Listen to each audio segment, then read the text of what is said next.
Good morning, everyone, and welcome to the first annual Governor's Commission for Women Central Texas Women-Owned Business webinar. My name is Janice Rahani, and I'm a commissioner with the Governor's Commission for Women, which was established to serve as a champion and resource for women throughout the state of Texas. I have the pleasure of sitting with 13 other extraordinary women from all across the state of Texas. The Governor's Commission for Women is dedicated to advancing economic opportunities for Texas women business owners and entrepreneurs, and we do this by providing education, resources, and referral services. Texas is among the leading states for women-owned businesses, boasting nearly 1 million. That's right, 1 million. In 2020, Texas was named the #1 women-owned business-friendly state and had 5 of the top fastest-growing women-owned led companies. Thank you all for joining us here today. We're very excited for you to hear from our subject matter experts who will be speaking on topics such as financial management, funding resources, social media marketing, and we will get to hear an incredible entrepreneur success story. I would like to take the time to give a special thanks to our platinum sponsor, Sempra, for your generous contributions to the Beacon State Fund and the Governor's Commission for Women initiative for women-owned businesses.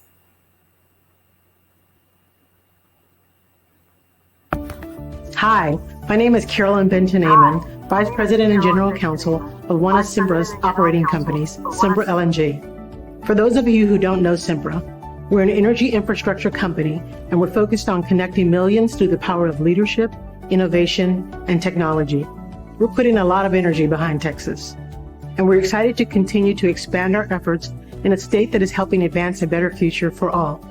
We're also thrilled to work in a state that's been named one of the best when it comes to creating jobs for women, supporting female-owned businesses and entrepreneurs. The Governor's Commission for Women receives our support because it aligns with our company's value of championing people through its emphasis on promoting diversity and empowering female leadership. At Sempra, we believe that embracing diverse backgrounds and fostering an inclusive workplace leads to better decision-making, advances innovation, and ultimately drives a high-performance culture that is resilient and reflective of the communities we serve. Nationally, we've been recognized for our success, including named to Fortune's Most Admired Companies list, the Bloomberg's Gender Equality Index, and the Corporate Equality Index. And locally, we've established GROW, which stands for Grow Responsibilities and Opportunities for Women. And through it, we're championing career opportunities for women. The bottom line, creating an environment where all women feel empowered at work will be central to our continued success as a company and as a state. We thank the Commission for inviting us to be a part of this important program, and we thank all of you for your participation.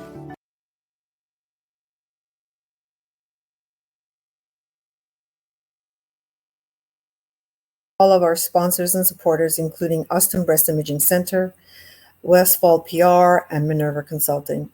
At this time, I would like to introduce our moderator and an incredible public servant, Lisa Craven. Lisa Craven is the Deputy Comptroller and Chief of Staff to Comptroller Geln Hegar. She has over 30 years of state service, beginning as a tour guide at the state capitol. Lisa was appointed Deputy Comptroller and Chief of Staff in 2018 by Geln Hegar, and she serves as the agency's administrative head. In addition, she serves on the State Water Implementation Funds Advisory Committee and is a board member for the Austin Club and an advisory council member for the Annette Strauss Institute for Civic Life in the Moody College of Communication at UT Austin. Welcome, Lisa. Thanks, Genevieve. Appreciate that. Before we get started, I want to remind everybody that immediately following this webinar, the finalist for the Women-Owned Business Pitch Competition will present their pitches, and the winner of the $7,500 cash prize that's provided by Beacon State Fund and Sempra Energy will be announced today. So please stay tuned if you are able for that pitch competition. And I am thrilled to be with you today to moderate this panel. We're going to start with our first panelist, Farrah Moussallati Sibai, and I think for her introduction, we're going to have a short video.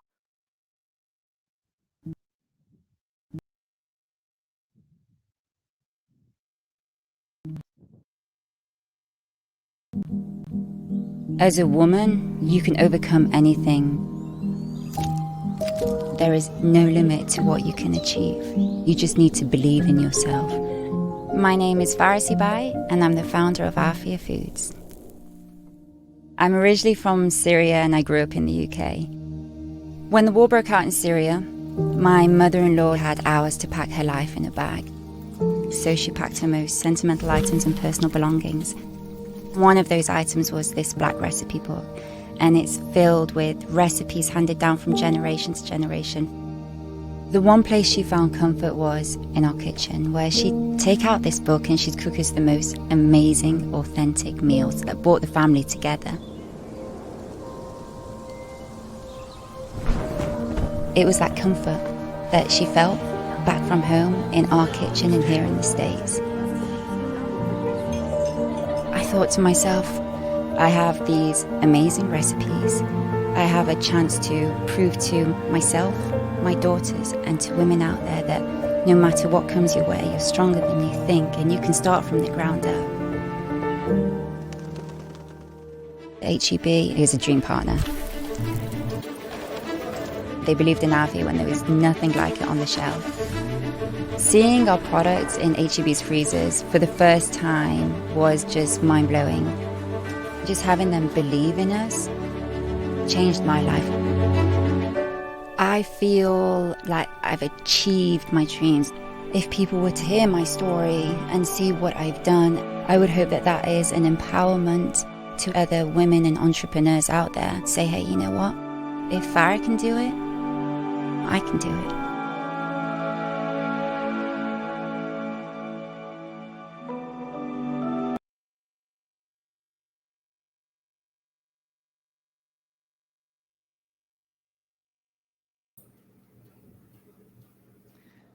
What an incredible introduction of our first panelist, and I can't wait to get to talk to her and for all of you to hear from her and her experience. So, Farrah, thank you for being with us today, and let's just start with you kind of adding to that introduction and tell us a little bit about how you actually started your business. I see the great motivation from your mother and her recipes, but tell us a little bit more. Yeah, thank you for that introduction. Thank you for having me on. This is an honor.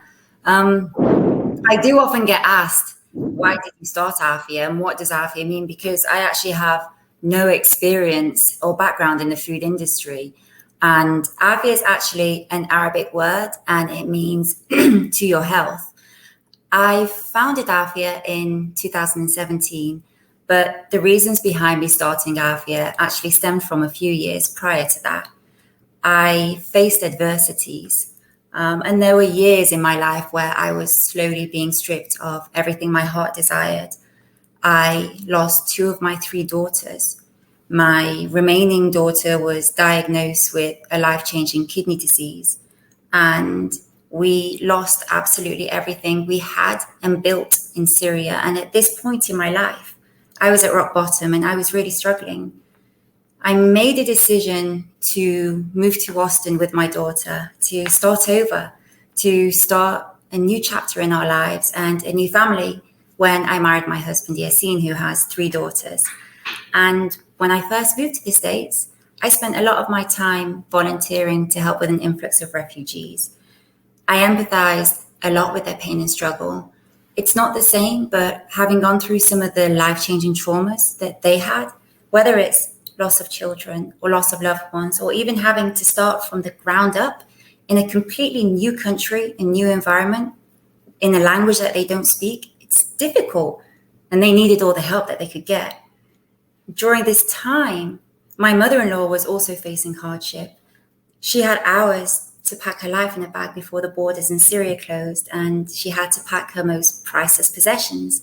And one of those possessions was actually that black recipe book that you saw in the video, filled with generation-old recipes.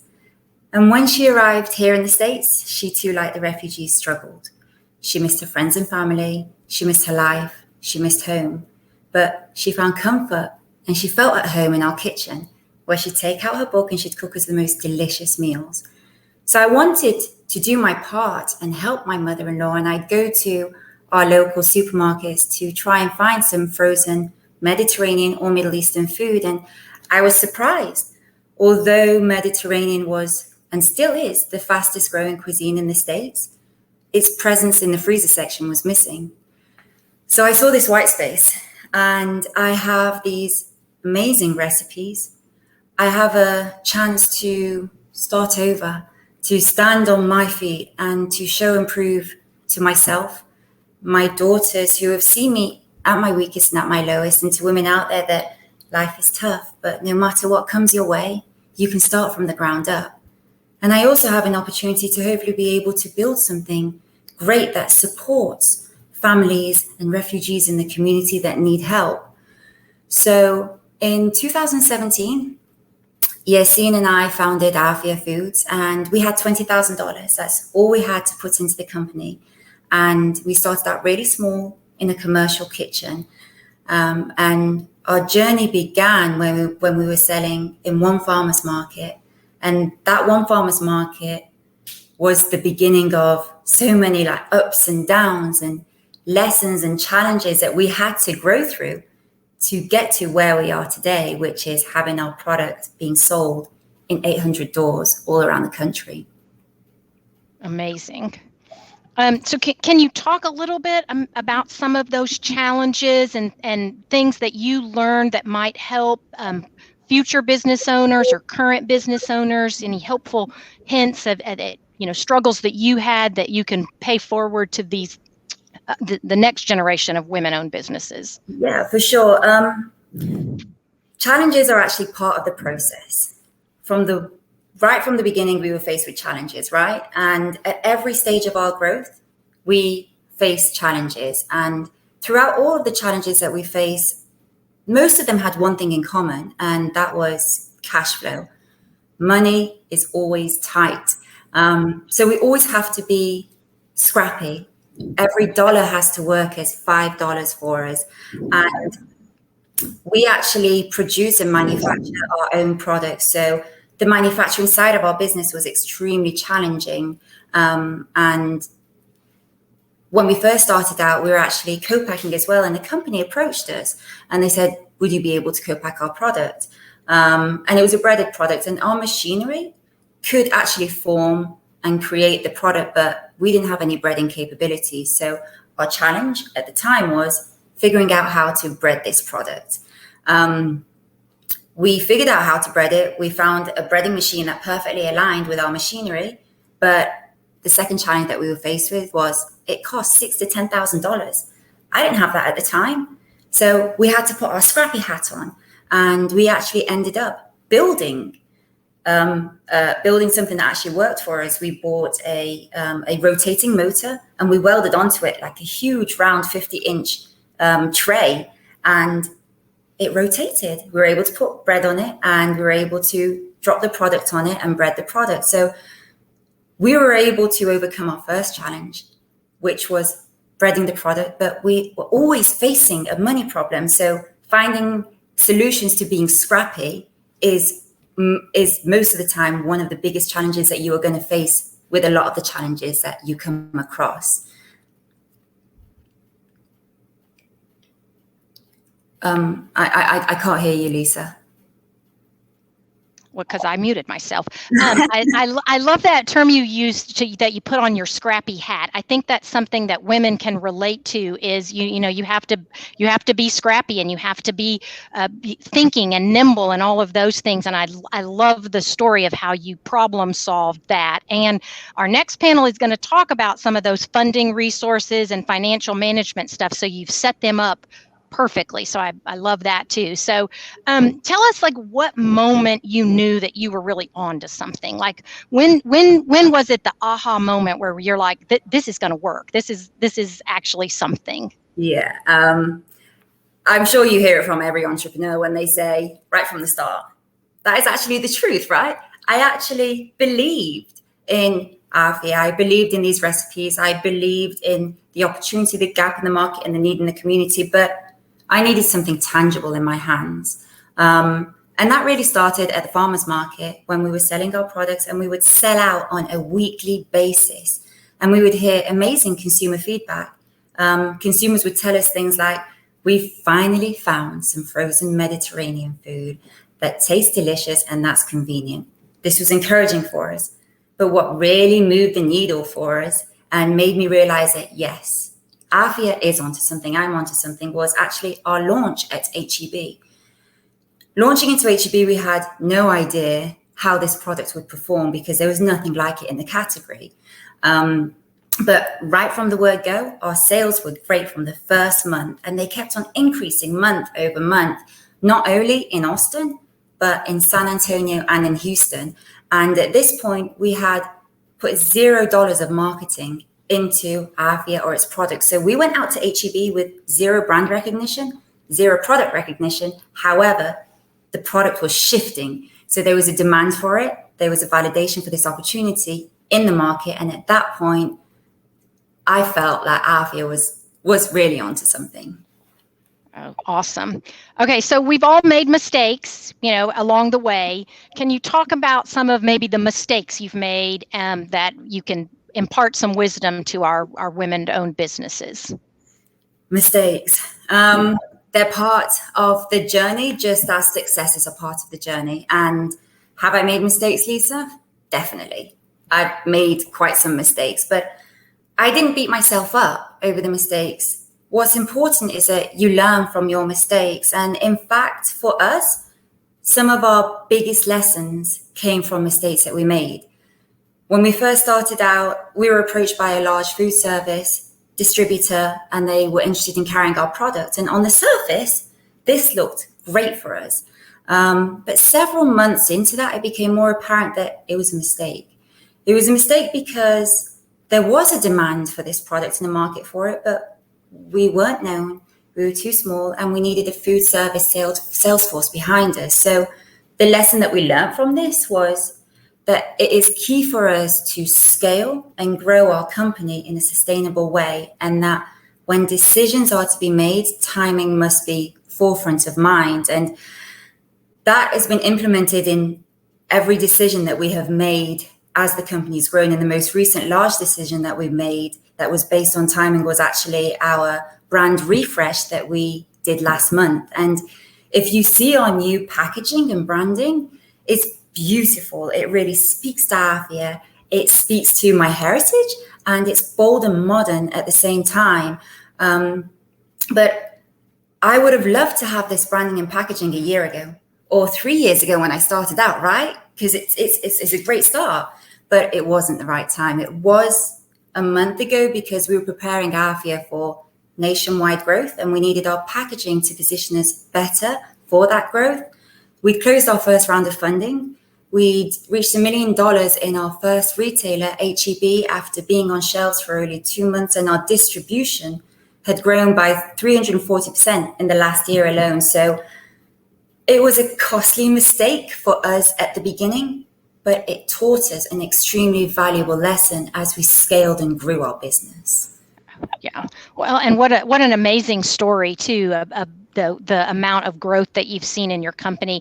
And I just want to remind everybody, we're going to do a little Q&A in a little bit. I'm seeing lots of great comments in the chat about your products, so that is great. But Farrah is available to answer some questions. If you have specific questions, please put them in the chat, and then she's going to be available at the end as well for questions, and we'll try to get to as many as we can. Before we get to that Q&A section, let me just ask you a little bit about you talked a little about the starting out and the financial constraints that you were under. Can you talk a little bit about maybe how you financially supported yourself as you started to build the business? And I know a lot of entrepreneurs kind of go through that decision-making process, and when do you take investments and those kinds of things? When do you quit your existing job? That kind of stuff. And maybe you have some wisdom you can help impart to some of our newer business owners. Lisa, this actually is an amazing question. And this is the most important decision I think entrepreneurs have to make before they even start a business. I was determined to succeed, but I went into this with my eyes wide open. I went into this knowing how capital intensive starting and running a business is. So right from the start, Yassine and I made two decisions. The first decision was that he would keep his full-time job to continue to support us and the family, and we have a big family. And the second decision that we made was that every penny or dollar that the company generated was to be reinvested back into the company to help it scale and grow, even if that meant that we weren't going to get paid a penny until the company gets to that point. Had we not made these two decisions from day one, and had he not had his second income, I can almost guarantee you that my path and Afia's path would have been very different to what it is today. So it's crucial, and I really can't stress the importance of having financial support and a plan in place before you embark on this amazing journey. Yeah, that's great advice. So I know you have kind of a social good is part of this conversation and part of your mission with Afia. Can you talk about the importance of that to you personally, and why that was such a important part of what you wanted to do with your company? Yeah, Afia, we're on a mission to make food powerful, to make food nourishing, that tastes great, and that gives back by elevating refugees and families in need in the community every step of the way. And like you said, social good is spoken of very much so now, and it's a hot topic, and so it should be, because collectively, through social good, we can all change lives. We can lift the community. We can empower people and encourage them to stand on their feet and reach their dreams. Through social good, we can all make a difference. And when I was at my weakest and I needed help, I had support. That support was life-changing. It was encouraging and it was motivational. And so that's why it's so important to me, because I hope that through Afia's social good, I'm able to have that same impact on individuals in the community. That's just inspirational to hear. So I guess in the last few minutes before we open it up to questions, just what advice would you have for someone starting out now, and looking to start their own business? What things that do you wish someone had told you, or that you knew when you were just starting out? So there's several things that I would like to give my advice on. The first thing is my motivational, encouraging side of me would tell every one of these strong ladies here today to follow their dreams, to believe in themselves. And like I said in my video, if I can do it, you can do it. Dream big, but you have to stay grounded. Success is achievable, but it's going to take time. You need to be patient. You need to have resilience, and it's difficult and can get very messy. I would advise 100% on having a financial plan and structure in place that supports you, your family, and sustains the business as it grows. And the last piece of advice is actually something that I faced quite a bit when I started out, and that is ask questions. Don't be shy or embarrassed if you don't know what something means, or if you don't know how something works, or if you can't figure out an abbreviation. I, until this day, ask questions I don't know the answers to. And as the company is growing and evolving, I'm constantly asking questions, because it is a journey. It is a journey of learning. It is a journey of growth. And you will grow not only as an entrepreneur, but as an individual. So ask questions, and don't be shy if you don't know something, because you will learn it.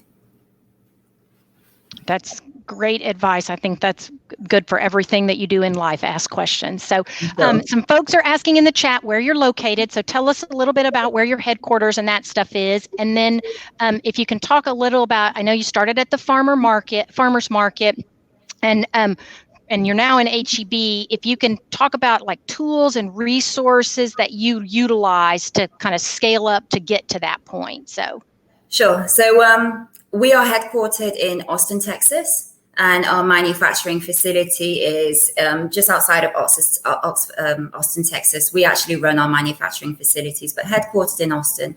And yes, to get from where we started, which is the farmers market, to where we are today, I would say community and support is definitely the first thing that I want to thank the whole community for. There is a huge support out there. There is a really big CPG community out there where everybody wants to help everybody and wants them to succeed. Reach out to your fellow, community within that field of business. So for us, it's food. We reached out to other food brands and we bounce ideas off of each other. We learn from each other. What helped us was we applied for the Chobani incubator. And out of hundreds of applicants, we were chosen to be part of their Chobani cohort. And that really helped us. So resources out there, if you can find competitions or you can find, things that you can participate in and get through and grow, they will teach you a lot of lessons. And we did learn a lot of lessons as we grew. So how long were you in the farmers market doing that before you transitioned into stores? How long did that take, or what did that look like? So we were at the farmers market the same year that we started, which was 2017. And we continued, we actually took our daughters to the farmers market and we taught them how to run the farmers market, and they were amazing. They outperformed us every single week. They would sell out and they would sell more than us. But we were there until we launched the HEB, which is 2019. It was probably 3-4 months after our launch because it just became too much for us. So I would say total of about 2 years at the farmers market till we transitioned to our next stage of growth. Okay. And then do you self-distribute or do you partner with somebody to help with your distribution of the products? Yeah, so it depends really. We don't. We partner, depends on where we're selling. Like we have distributors in different regions in the country and we send product out to those distributors, and those distributors will then be sending product out to the certain retailers. So directly from us, we don't distribute. We work with brokers and distributors around the country to have our products sent over to certain regions. Distribution and logistics, by the way, it's a whole business and a whole logistical mess in itself that we are till now learning the best way to do it, but it's a beast. Oh yeah, I can imagine. And something you probably never thought you would be dealing with when you started the company, right? You became an expert in that. You don't think of it. Like you don't think, you go to a supermarket, right? And you see all these products there, but you don't think of the chain. You don't think of where this product started and all the complications and everything that it had to go to before it got there. And the logistics part of it, especially for us, our products is frozen. So it costs us so much because it has to travel and it has to stay frozen during duration. And logistics now more than ever after, COVID and after the crisis is skyrocketed in pricing. So yeah, you don't think of everything in between that has to happen to have that product on the shelf. Yeah. Yeah. Amazing. So can you talk a little bit about maybe some of your marketing strategies that you use and how you learned about those and how you got to where you are now? You said you didn't have marketing at first and now you're looking at those kinds of things, and kind of speak to that. We've got our final panel for those interested is going to talk about social media and those things, but I think maybe you can help set that up for us a little bit. For sure. I'm definitely not as experienced as those are, but I can bring to the table what I know. So when we first started out, again, super scrappy. The only thing that we could do was Instagram and Facebook and sampling. And by Instagram and Facebook, I mean my girls taking pictures, doing boomerangs and posting it on social media. It was free, right? We couldn't afford to do anything else. And at the farmers market, we would be sampling. So that is really our only marketing tactics that we had at the beginning. As we grew and we closed our first round of funding, we were able to, and it was important for us because we knew that as we scale Afia and we take it, into different regions, we had to have product recognition and brand awareness, and this needs marketing, right? So we built a marketing department, still very scrappy, very small, comparative to our size. And within this marketing department, we have a head of marketing and a social team that we focus obviously on our brand refresh, our website. We had a website. We actually, built in some SEOs. We focused on social strategy, influencers. We have an influencer strategy. We didn't have that before. Digital marketing, we learned a lot about on how to market our products on platforms such as Facebook and Instagram. What else? Affiliate programs that we're working with, and digital coupons. So all of these stuff, we didn't have before, and we had to start to build. We also built a PR department as well, to help obviously get the brand out there and get, the name and all its success out there. So going from almost nothing to having a marketing department and a PR department, and social media is a really big driver. It's a great way of getting your name out there, having people talk about you and being aware of you. And so far for us, influencers have worked really well, because influencers have a really strong, loyal following. And when they advocate or when they talk about a product that they like, their followers are going to believe and trust in them, and they're going to want to try the product. And it's just a knock-on effect. That's awesome. Okay, so what's your favorite aspect of the business now? I'm just curious. Like, what do you enjoy most about what you're doing? Because you're doing so many different, distribution Right. and social media and marketing and Right. product development and all that. What's your favorite part? My favorite part, as it is today, would definitely be the learning side of it. The marketing side is the side that I really lead with and I'm learning more about, and the manufacturing side, actually. I love seeing, where we started, which was literally a tabletop fryer and a little, scoop of takeout falafels, to growing and scaling our manufacturing side to have a fully automated processing line and having to learn all the systems and the food compliance that goes with all of that. It's great to see that transition, and I actually really enjoy that side of the business.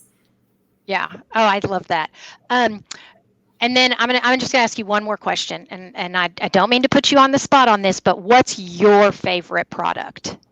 What's my favorite product? Yes. So if I'm gonna go buy a product, I'm looking at all the chats and everybody's talking about what they like, and I want to know what are you most proud of, and what's your favorite product? My favorite product, I love all my products. They're all delicious, but my favorite product would have to be our kibbe. And if you're not familiar with kibbe, it's a stuffed Mediterranean meatball. The outside is made of cracked wheat and beef, and it's stuffed with beef and onions.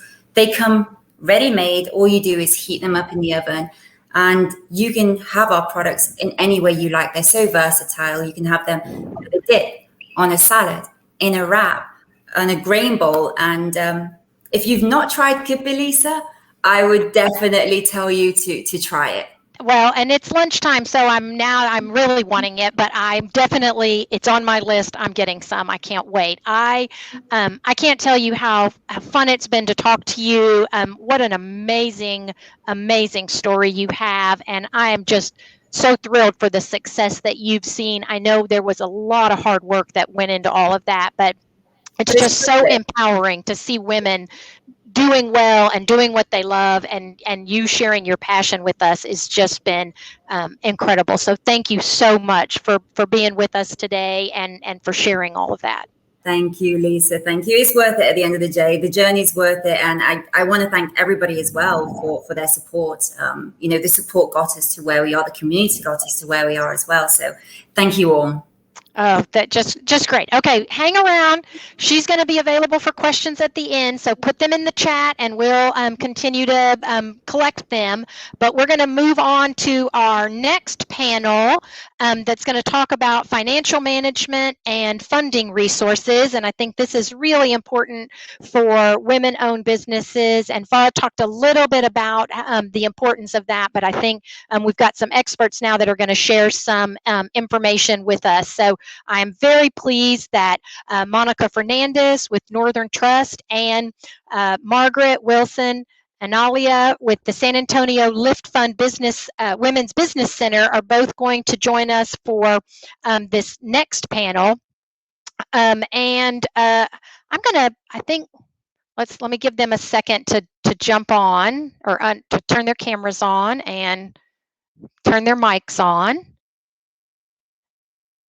Here they come.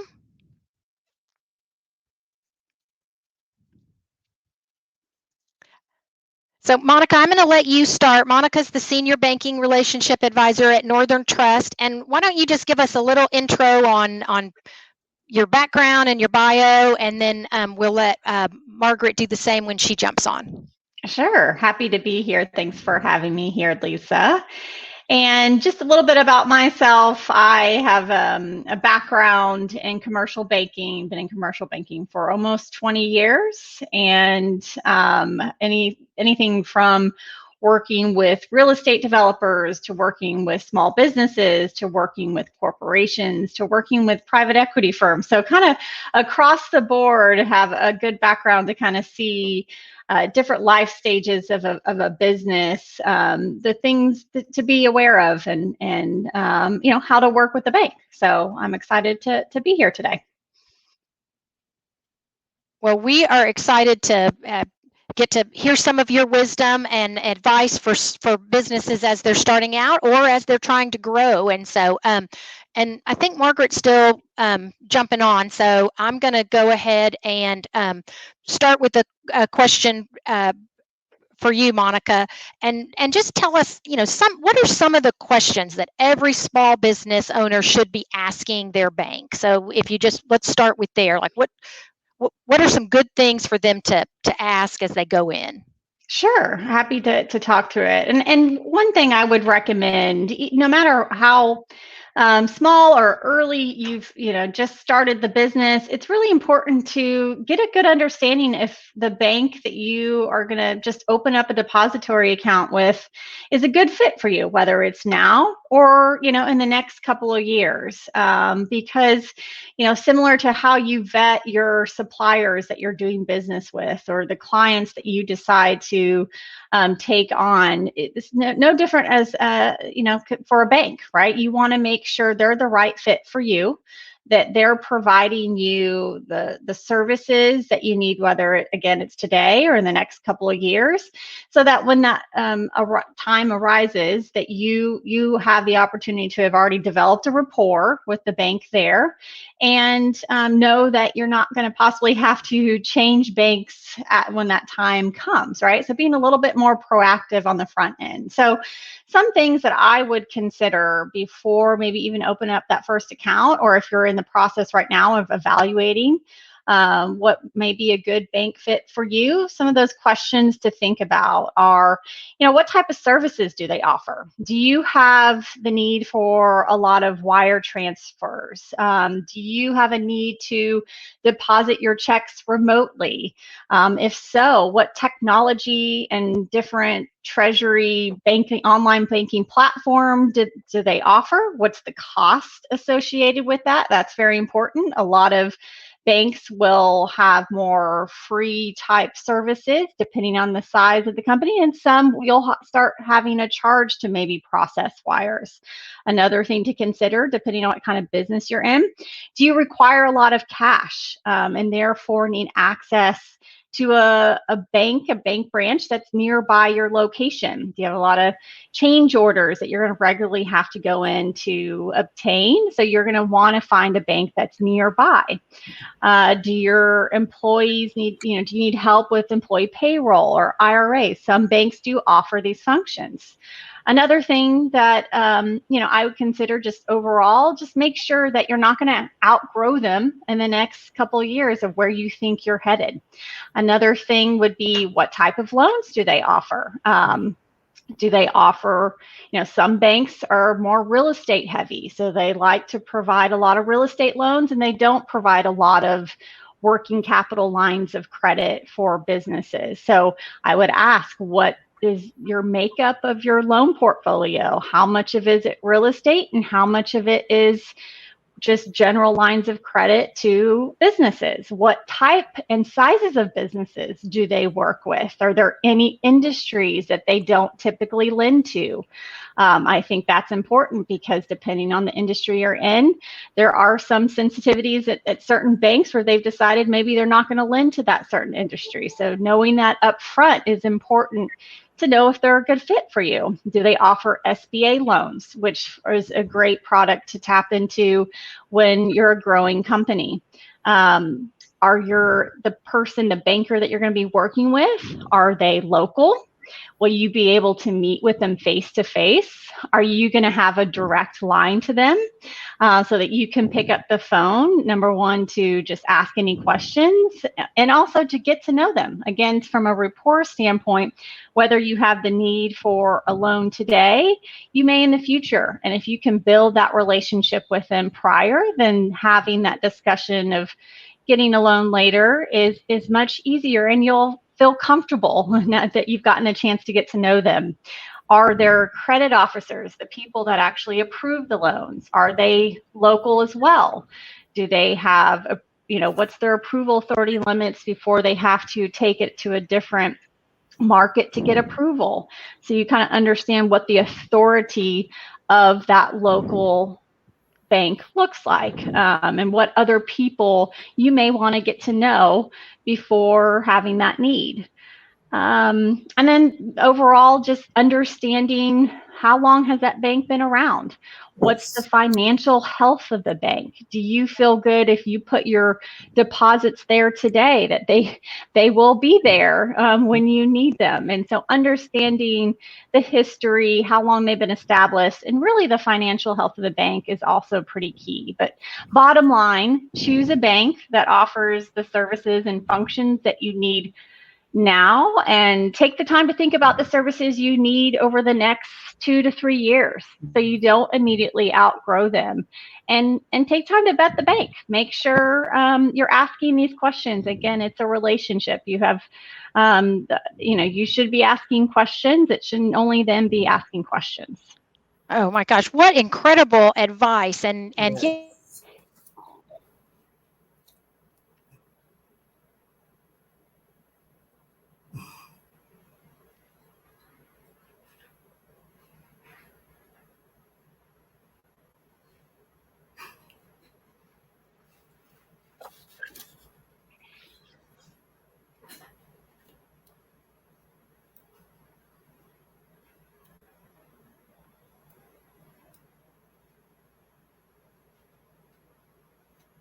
Hi, Monica. Did Lisa freeze? I think Lisa froze. Okay. Okay.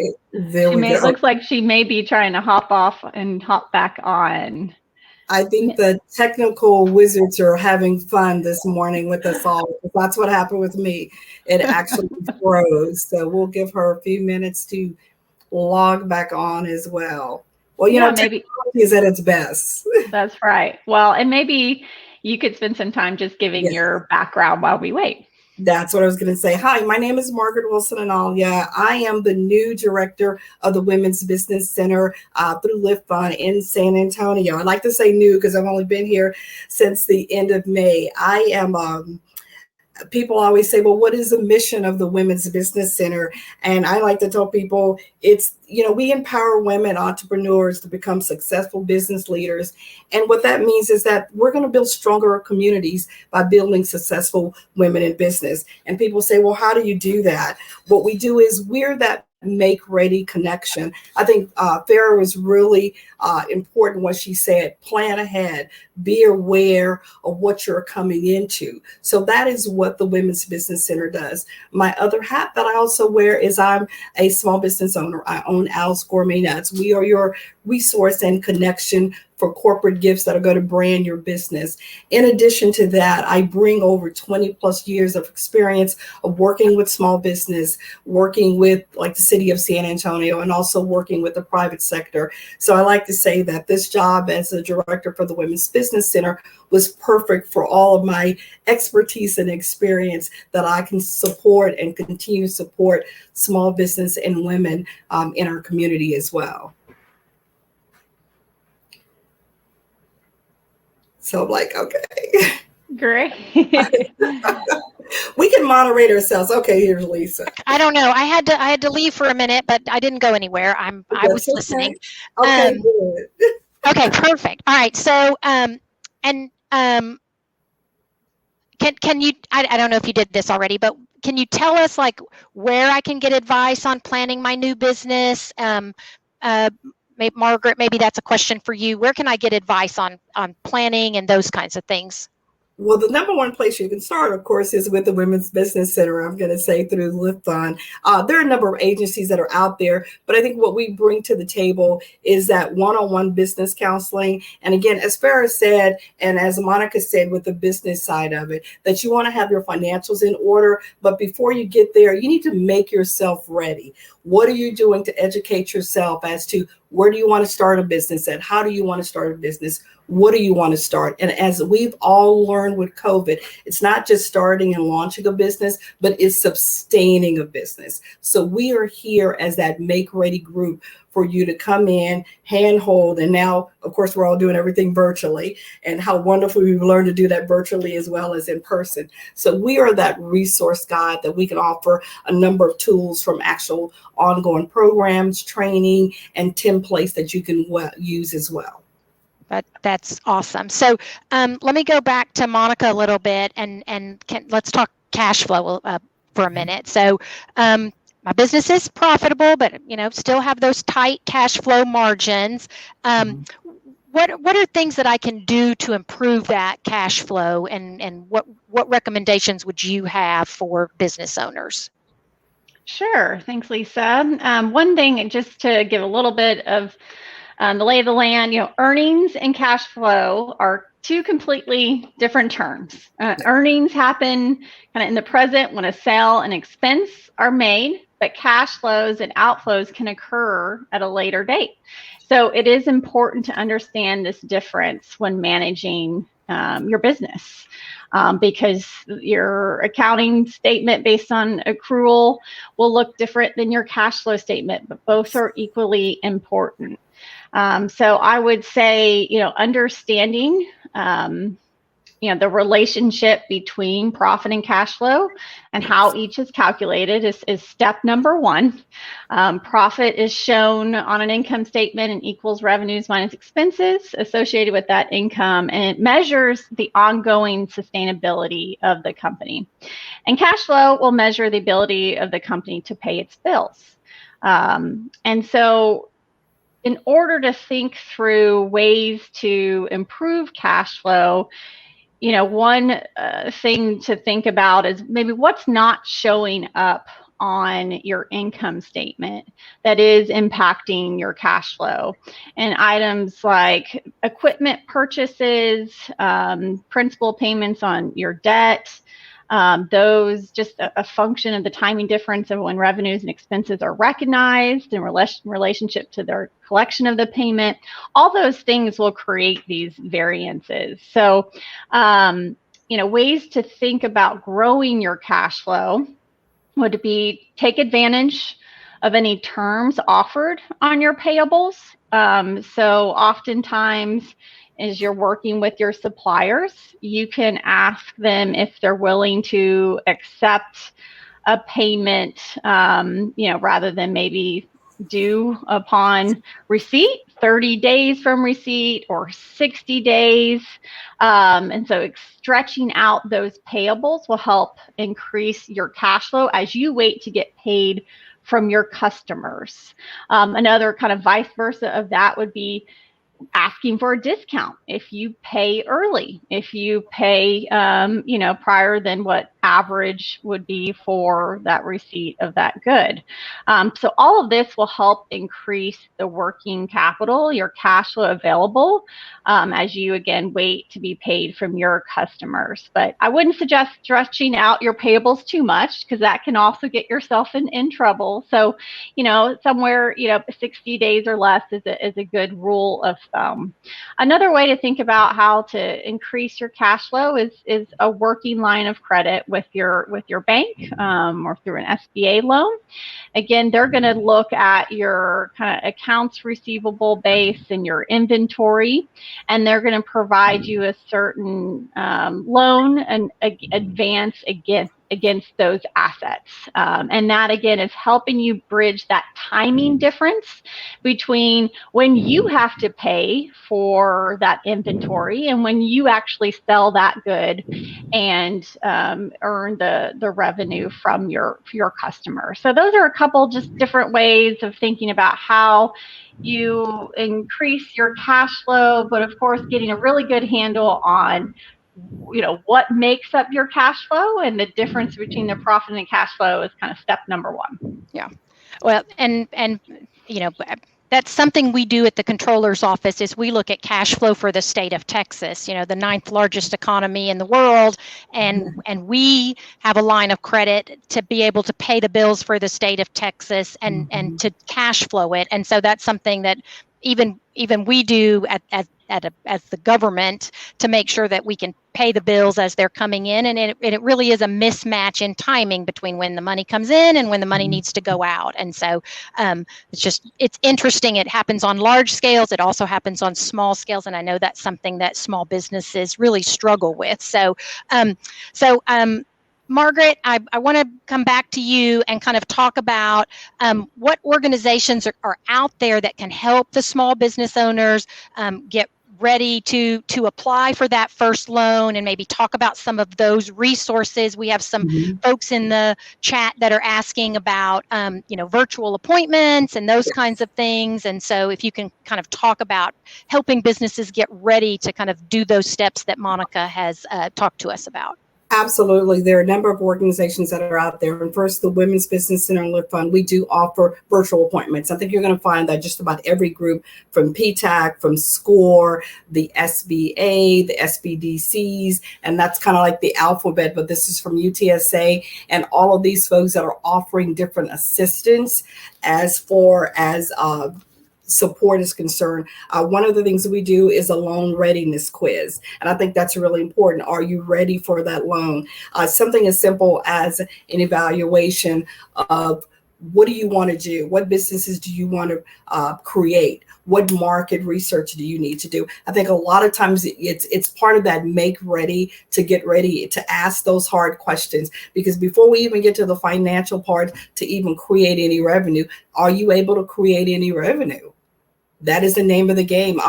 Farrah was really awesome. I participated in a farmer's market with my business as well. That's where a lot of businesses start and they grow it. They have some revenue. She was very honest when she said, you need to have that financial support. So coming to the Women's Business Center, to a PTAC, to a SCORE, to the SBDA offices, all of those different groups, we're here to serve our clients out here. We'll help you to answer those questions. I like to call them tools in your tool belt. And these are part of tools in your tool belt that you can have to launch your business or to build your business or to sustain your business. Forgot to unmute myself again. Those are all great. And Margaret, did you mention that you're also the owner of Al's Gourmet Nuts in your introduction?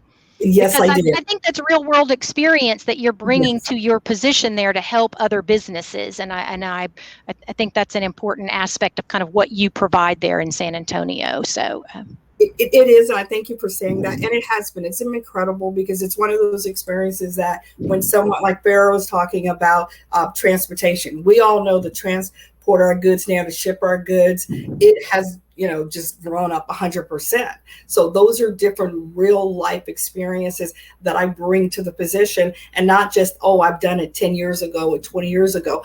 I'm real life, real term. I've had to go through COVID like everyone else. And we've all had to, I like to say, for those that are still standing, we're still here to serve everyone. We could talk about post-COVID, but what I've asked my clients in this short time, Or how are you building your business for the next COVID experience that we're all going to have to come through?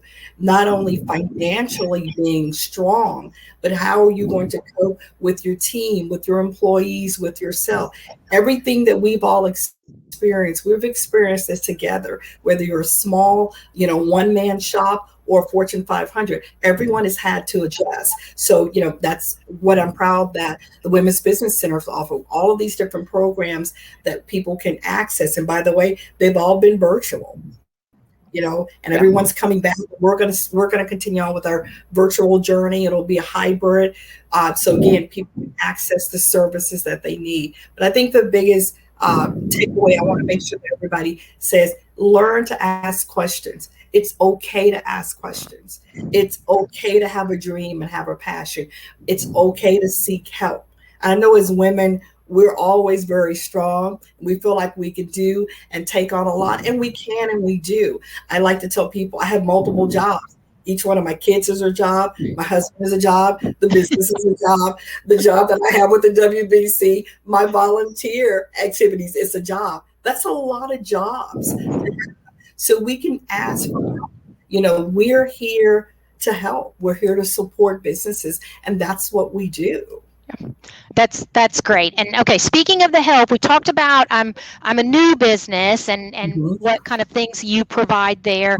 But what kind of things or resources are there for businesses as they're growing and they want to build on their business? So if you can speak a little bit to that, and then I'm going to ask Monica to talk about that from the banking aspect. I think one of the most powerful tools is our one-on-one business counseling. And that is your opportunity to take that one-on-one time when it's just you're discussing your business and only your business. And it gives you that opportunity to really focus on your needs, your wants, and your desires to grow. And is there a possibility to grow? How much shall I grow? Looking at your whole capital needs. The other issues we have, not issues, but one of the other opportunities is the Women's Business Accelerator Program. It's a wonderful multi-week program that you go through. And we have several women that have gone through it. And the number one takeaway is, wow, I can grow my business. It's stable. And I can stabilize my business. And guess what? I may need to pivot. That's everybody's favorite word for 2020 is pivoting. But there are a number of programs that we do have that you can go to and select depending on what stage you're at in your business that we have. So from the one-on-one to the group sessions that we do have available for you to basically grow your business. And like I said, we're in that multiple stage of growing your business, launching your business. And I like my new word is sustaining. And I think that's really important that we need to focus on that. Everybody's focused on growth, but also sustaining that business is really important to make sure you're stable. Because if you're stable and sustaining your business, the next step is to grow your business. Well, that's a perfect lead in for Monica. So what, sustaining your business and growing your business, what are those metrics that the bank looks for when, they're coming in to grow their business or sustain their business for cash flow purposes? What metrics are important that business owners need to keep in mind to kind of optimize their ability to do those things, sustain and grow? Sure. Yeah, and I would say that, sometimes it also depends on the type of company and industry, but kind of from a broad sense, the ones I'll focus on those today. And it will be, first and foremost, I would think about your profit and loss, right? And how that compares to what you actually achieved and compared to maybe what you had forecasted. This is a way to just track your revenue expenses over a specific period of time. And you need to know that your revenue is translating into actual income. And so that there is definitely, as you're growing and scaling though, you recognize that you're going to have to put a lot of cash back into the business. So it doesn't always translate immediately at the very beginning into that profit, but there are some certain metrics that you can measure just to be able to continue to see that you're tracking. But once you get to the point where you can get a bank loan, some of the typical metrics they're going to look at is, what does your profit look like relative to your income? What's that profit margin. How much cash flow do you have available to service any kind of debt? So if you took out a loan and it requires you to pay monthly interest expense and monthly principal payments, some loans will require you to pay back the dollar amount of the loan. Some will just require an interest payment on a monthly basis. And it will look at your overall cash flow. So after all of your revenue, less your expenses, and less your, CapEx spend. That number over your debt payments, a bank's gonna want to see a healthy cushion that you can pay that debt. Let's say 1.3 times your cash flow represents 1.3 times those debt payments is a good baseline. 1.2 is another kind of average metric that people use. But what that is telling the bank is that you have some cushion and room to ebb and flow your net profit and still be able to make those debt payments, because they're going to be focused in on making sure the loan that they provide you can get repaid. Another thing too will be your growth and profit percentage. This is important too, as you think about, as you grow the business, how much that's translating, relative to the amount of expenses that you have to pay for that growth and that revenue. So, one rule of thumb is the sum of your growth and profit percentage should be greater than 40. So what I mean by that is a healthy business could have 40% in profits and no growth, or they could have 60% in growth and 20% in operating losses. So that kind of equals out to the 40. It's one indicator just to see if you're kind of tracking as you're scaling the business. Debt to equity ratio is another important one. If you think about it in the terms of if you have $100,000 in equity in your business, but you owe the bank $400,000, then the bank essentially owns 80% of your business, right? So the more you grow through profit and retained earnings in the business, then the more you start to own of your business. So they're going to be looking at, how much in distributions are you taking out on an annual basis? It's important, that is something that you're going to need from a life, livability standpoint, but are you taking the right amount, or are you over distributing to the point where you're hampering the business's ability to grow and weather any fluctuations? As Margaret mentioned, we all kind of went through this pandemic and, surprises happen that we weren't fully prepared for. So making sure that you have left, some of those earnings in the business to weather some of these storms and ebbs and flows, and also be able to make investments back into the business, to buy that piece of equipment that you need, to open up the retail presence that you're hoping to see. All of those things are, by keeping those retained earnings and not over distributing to yourself, those will allow you to then make those investments back into the business. Because overall, the bank is going to be focused on, also what kind of assets are available to lend against. So what does your accounts receivable look like? What does your inventory look like? What does your equipment look like? And those are ways for them to kind of measure what's also the appropriate loan amount to collateralize a loan. Outside of that, there are other metrics that I would say, just as a business owner, that are helpful to measure: your customer acquisition costs and your customer retention. How much does it take for you to acquire that new customer? Are you properly pricing your products and services? And then are they continuing to stay a customer? Another thing too is kind of the 80-20 of your business. So think about which products or services are producing 80% of your revenue and maybe only cost 20% of your time and overhead. And so, and you don't go and increase cost or staff or warehouse space, or introduce new products too quickly, and lower that margin, which can often, just kind of bring down the business when those products you've already kind of established your core. So don't expand too quickly before you get a good base of the business that you have at hand. So those are a couple of some metrics to consider. Yeah, those are great. And I'm going to go back to Margaret for a second. I know you talked about some of these things, but maybe you could put them all in one place for us. Maybe just briefly talk about some of the key things that I need to consider when I'm starting a business. So what are the key things that you want people to have thought about when they come in to talk to you about, I have this idea, I have this dream. What are some things that you think are the kind of key things they should have considered and be ready to talk to you about?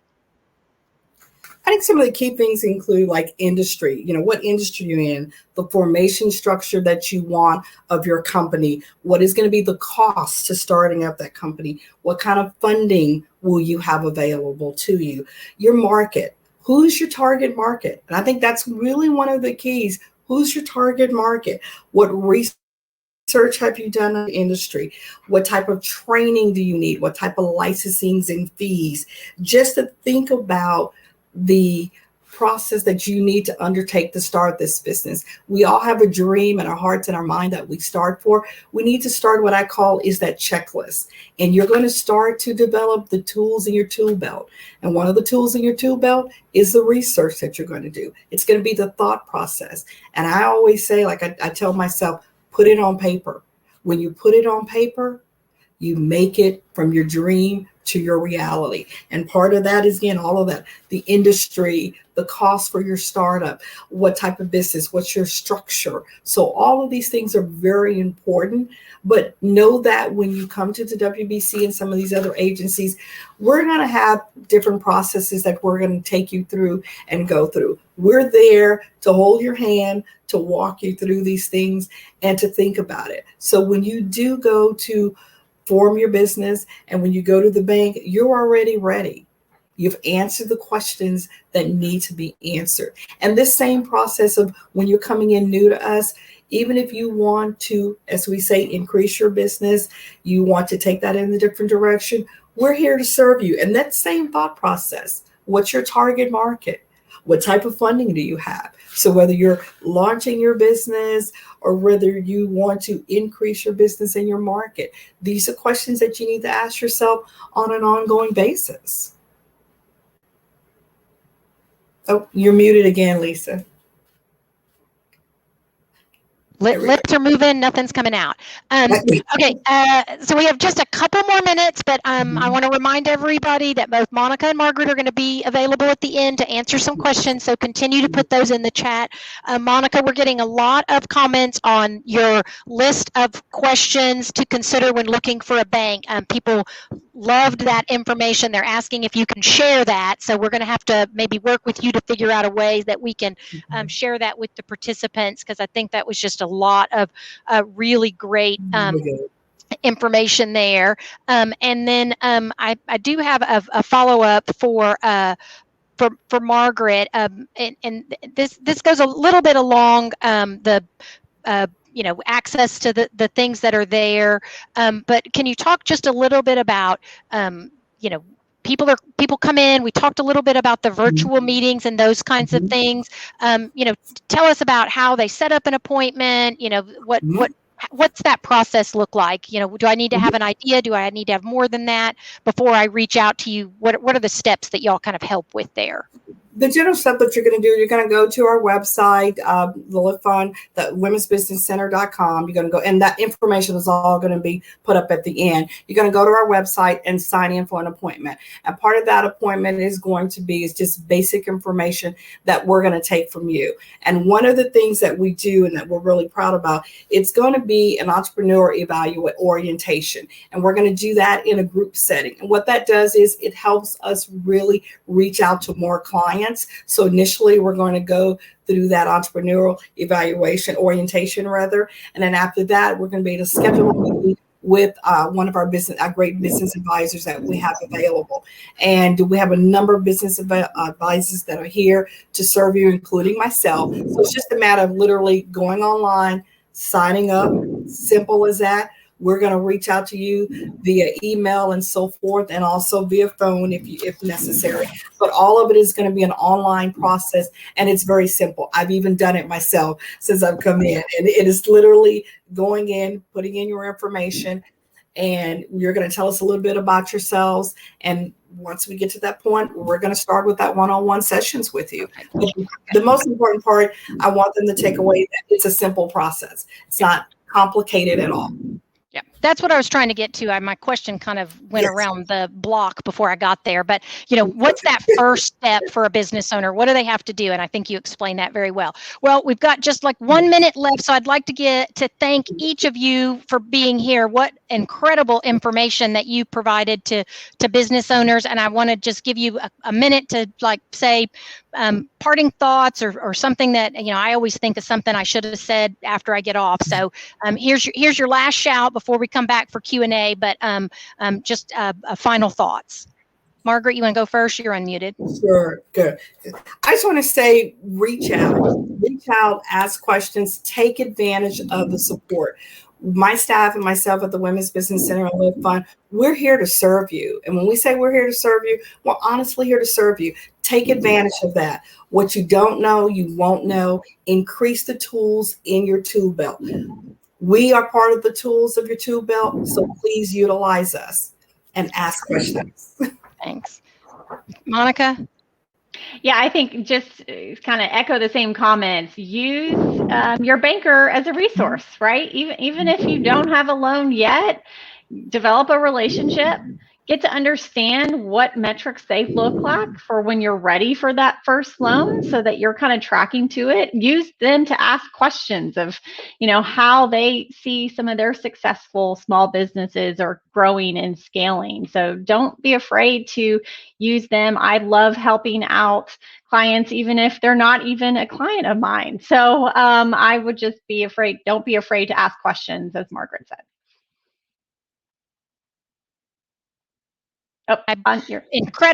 Incredible resources, and I just appreciate everything that you've shared with our business owners today.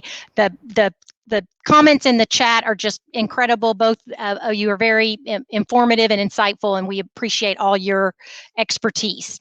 And so with that, we're going to move to our final panel, and I am very excited to introduce Jennifer Gonzalez, who's the founder of Pheno3 Consulting, and she's going to discuss with us social media and marketing. And we heard a little bit about that from Farrah earlier, And so, Jennifer, thank you so much for being with us today. And why don't we just start with you telling us a little about you and your story and how you started Pheno3. Sure. Thank you, Lisa. And can you hear me okay? Yep, you sound great. Terrific.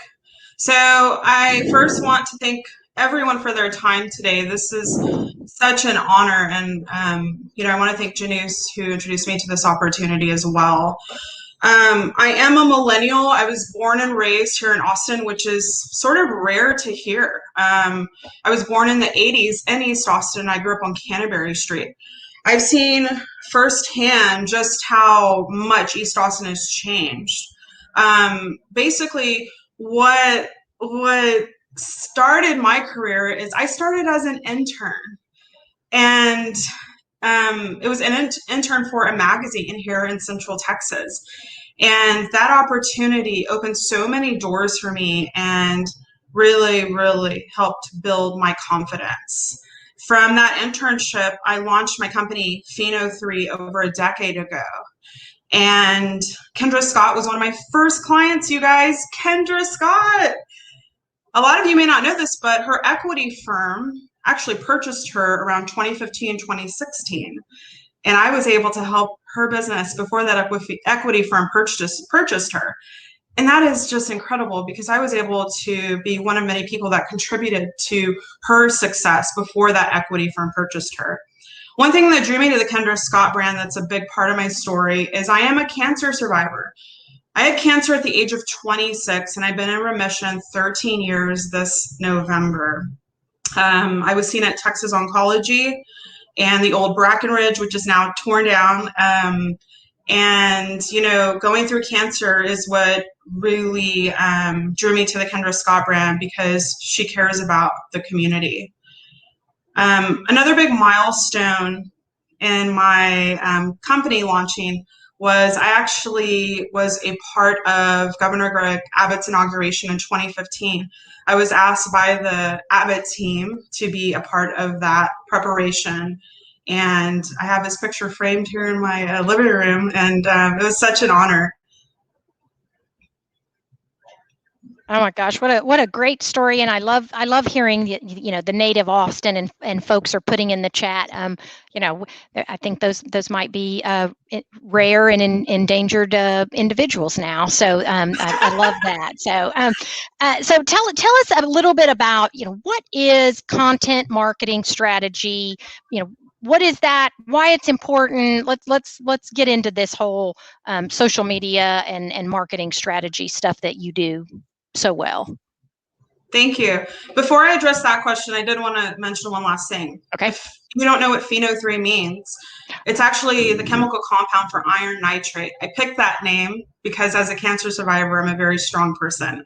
So I thought that was just a unique name. And my entire mission for my company revolves around community-centric initiatives. Oh, I love that. That's incredible. So when it comes to a content marketing strategy, there's so many different components that go hand in hand with creating a content marketing strategy.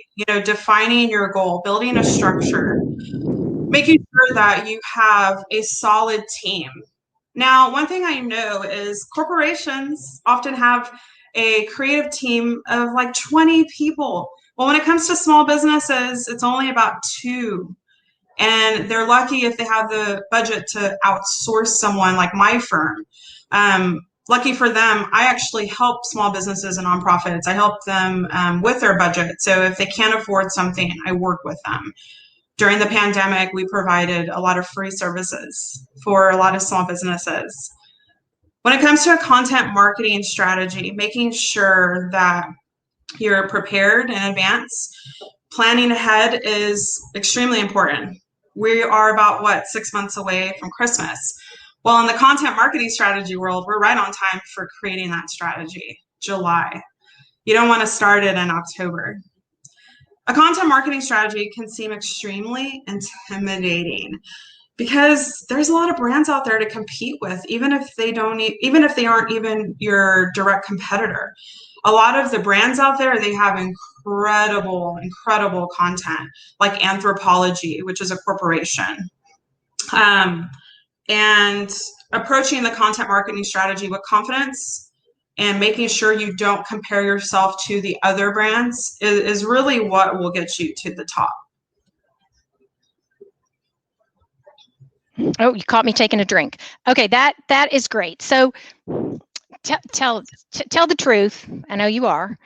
Can social media really make an impact on a business? I know the answer to this, but there's a softball. I'm just lobbing it up there for you, Jennifer.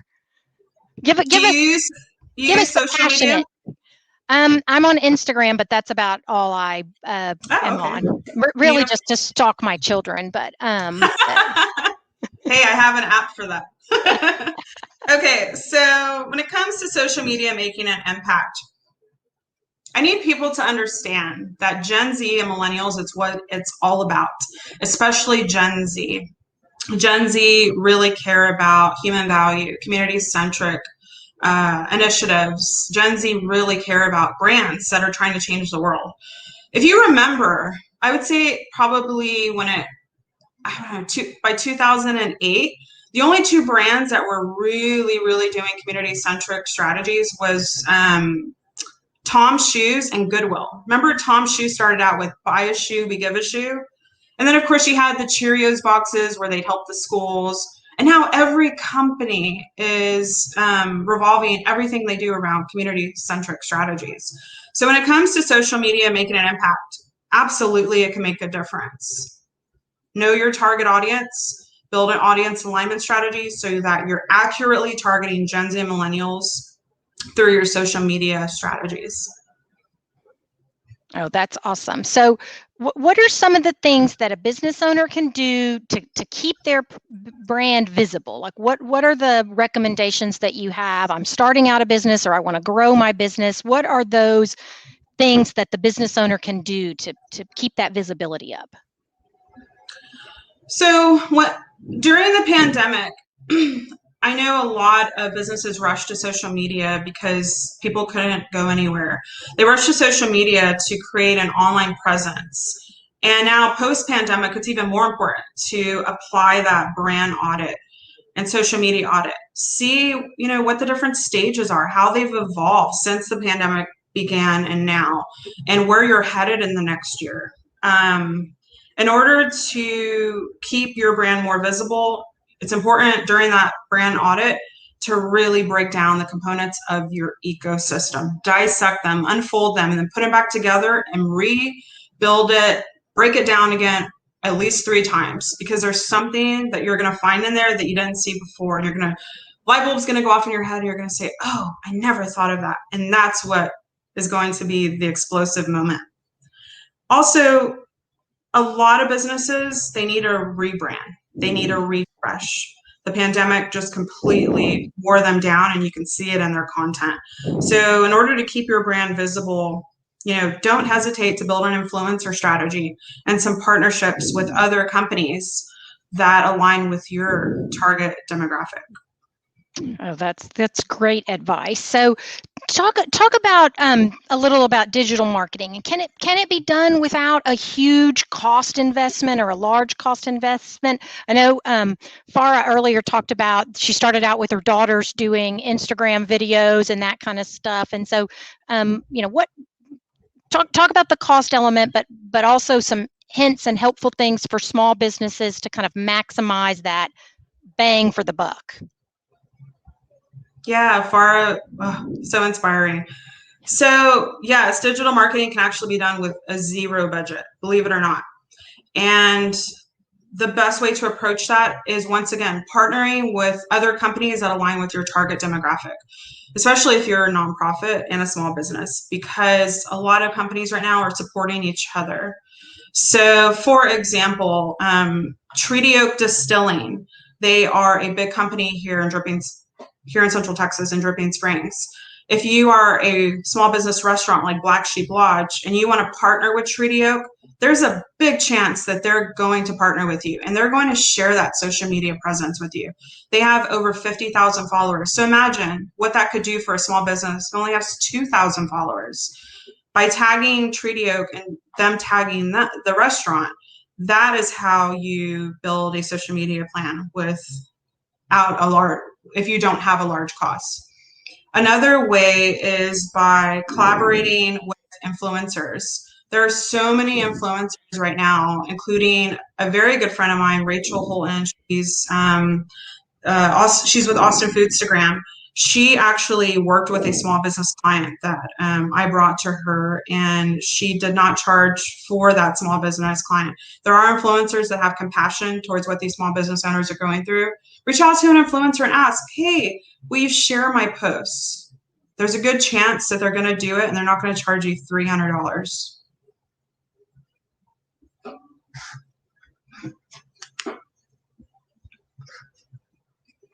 Oh, you're... Wait, am I muted again?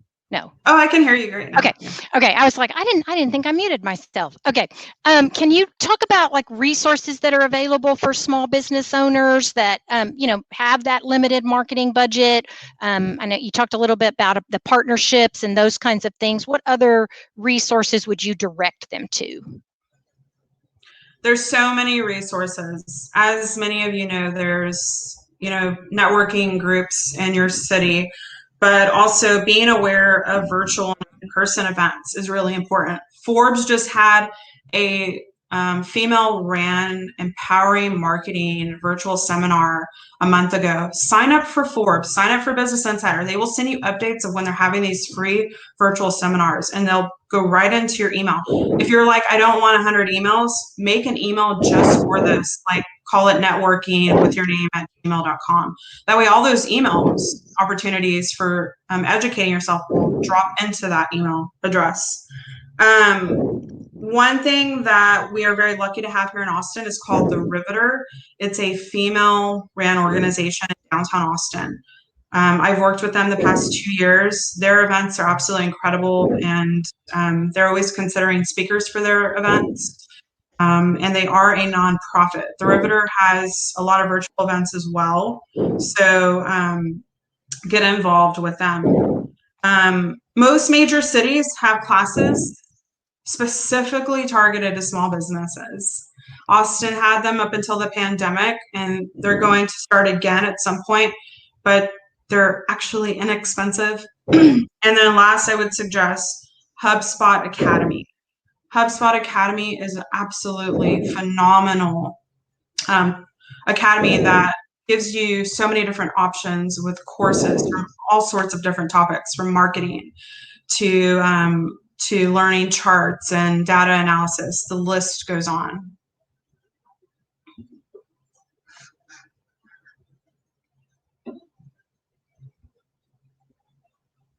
Your mic is off. Somebody muted me. Okay. Spell out Riveter, because I've gotten a lot of questions in the chat here that they're like, tell us what that is, or spell it out so we know where they can find it.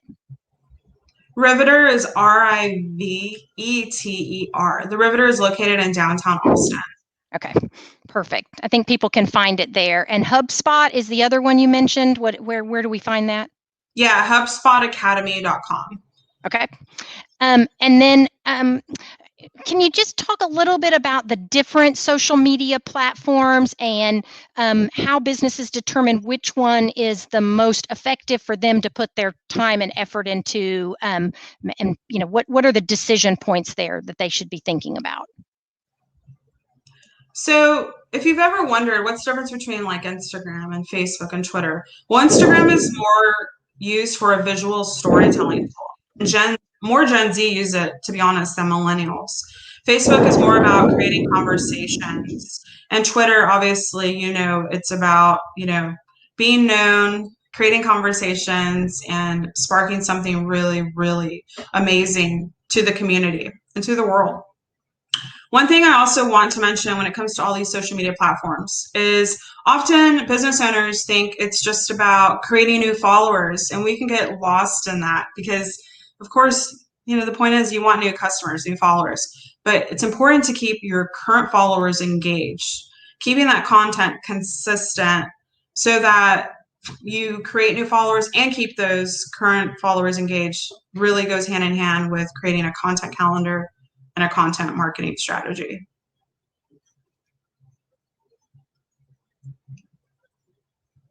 Awe of how you know all of these things about all these different platforms. So I want to remind everybody that if you have questions for any of the previous presenters or for Jennifer, if you put them in the chat, we'll try to get to as many of those as we can.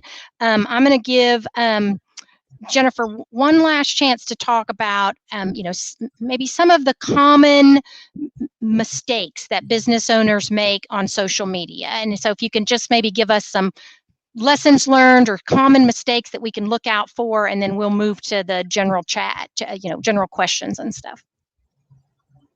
So one of the common mistakes I see is lack of A and B testing. Also overspending. When you are testing a Facebook ad, you always want to test it in $5 increments and use the A and B testing method. What is an A and B testing method? Well, let me give you an example. Let's say I'm a hair salon posting a coupon that says student special. You can put it student special in a large font and then put the price in a small font. But then that second test, you're going to do the opposite. You're going to put the price in a large font and you're going to put the student special in a small font. A and B testing is very simple. It sounds so complicated, but it's not. That's all it is. You're just testing out different methods of content. Then when you figure out what works best for you after you're testing those small amounts of your budget for your Facebook ads, then you want to make the bigger decisions of, hey, I'm going to spend $500 on this ad because it worked better on Friday at 8 a.m. than it worked Monday at 8 p.m. Another mistake that I see when it comes to social media marketing is small business owners, frankly, they don't know what social media marketing costs. Investigate, ask your friends, what are you paying for social media marketing? Don't just sign off on a $10,000 a month marketing contract. Make sure that, you're being feasible with your budget. For example, social media marketing, I'm doing one right now for an Austin Business Journal award-winning realtor by the name of Sidjo Vatican. His social media marketing doesn't cost very much. It's actually under $1,000. So just investigate. Don't just jump into a contract without asking someone, because you need that money to invest in other things to help your business grow. That's great. Okay, we're going to move to some general questions. I'm going to start with one for Jennifer that I see here. And so if you're creating content for your business, is it important to post every day? I think that's probably a common question that businesses ask. So tell us the pros and cons and what your advice would be. Typically with my clients, we make sure we post 5 days a week. We typically do not post on weekends. There are some exceptions, like if you're a restaurant that's suffering right now, you better be posting every single day, Also, make sure your content has an array of options. You don't just want to spam people. You want to make sure you're using brand storytelling in that content. Don't just post your burger special if you're a restaurant. Don't just post your spa special if you're Viva Day Spa. Make sure you're posting photos of your staff, thanking the community, using brand storytelling videos to show that you're more than just a spa. You care about the community and you're giving back. Oh, that's a great, that is perfect, because there was another question in here about, I have a business that doesn't provide a lot of photo ops for it. How can I promote my business without that? So promoting the staff, promoting what's important to the business, those kinds of things. So you answered that without even knowing the question.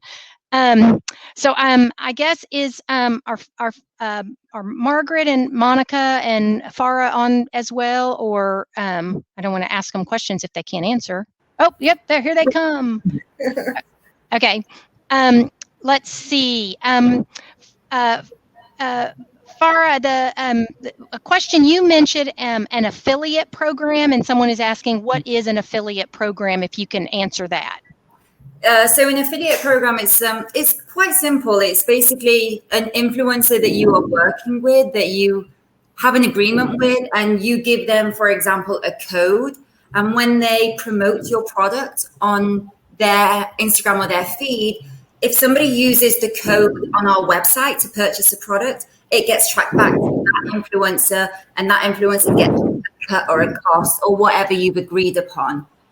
Oh, perfect. That's great. Jennifer, do you want to expand on that, since that's kind of your area of expertise?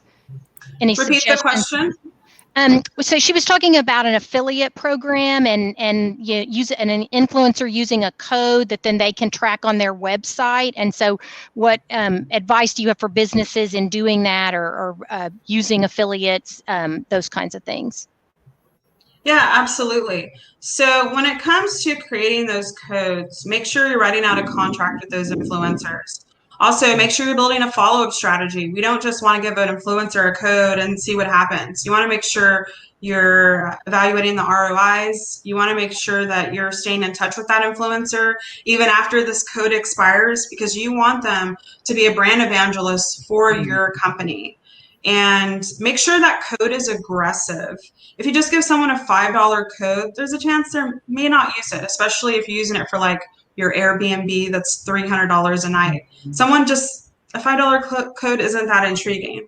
Also, when it comes to using an influencer code, one of the things I see happen so often is if you use a local influencer, but all their followers are in Denver, like they're not going to go to your restaurant in Austin, and you just paid an influencer $500 and you gave them a code. So what I suggest you do is influencers have metrics on their Instagram and Facebook and Twitter backends that show where their primary their following is, the demographic, and it'll tell you, where they live, where they are. So don't be afraid to ask those influencers for that proof. Oh my gosh, that's great advice. Okay, Monica, I have one for you. What percentage of each sale would you recommend setting aside for quarterly taxes? Oh, of course I love this because I work for the tax collector. So, what percentage are you? I should have read ahead and decided that was a great question. What percentage do you recommend that they set aside for those quarterly taxes? Well, it will depend on each business, right? And overall, what their profitability looks like. And I would say, just when you think about what corporate taxes look like for a C Corp right now, they're about 21%. There's a legislation that, says that it could go up to 28% if that passes. One depends on if you're a pass-through entity, an LLC, if you're a C Corp, and then it'll also depend on your profitability. So let's just assume that you're earning, a net profit margin of, say, 10%, and then your tax rate is that 21%. So for each sale, you could look at it and say, your revenue times the 10% margin times the 21% could be a good governor. But again, it somewhat just depends, right? Because if you're also in the mode of you're growing and you aren't earning a profit yet, then you are going to have the opportunity to have those losses kind of offset your taxes. So it is something also you can talk to your accountant about to make sure you're looking at your current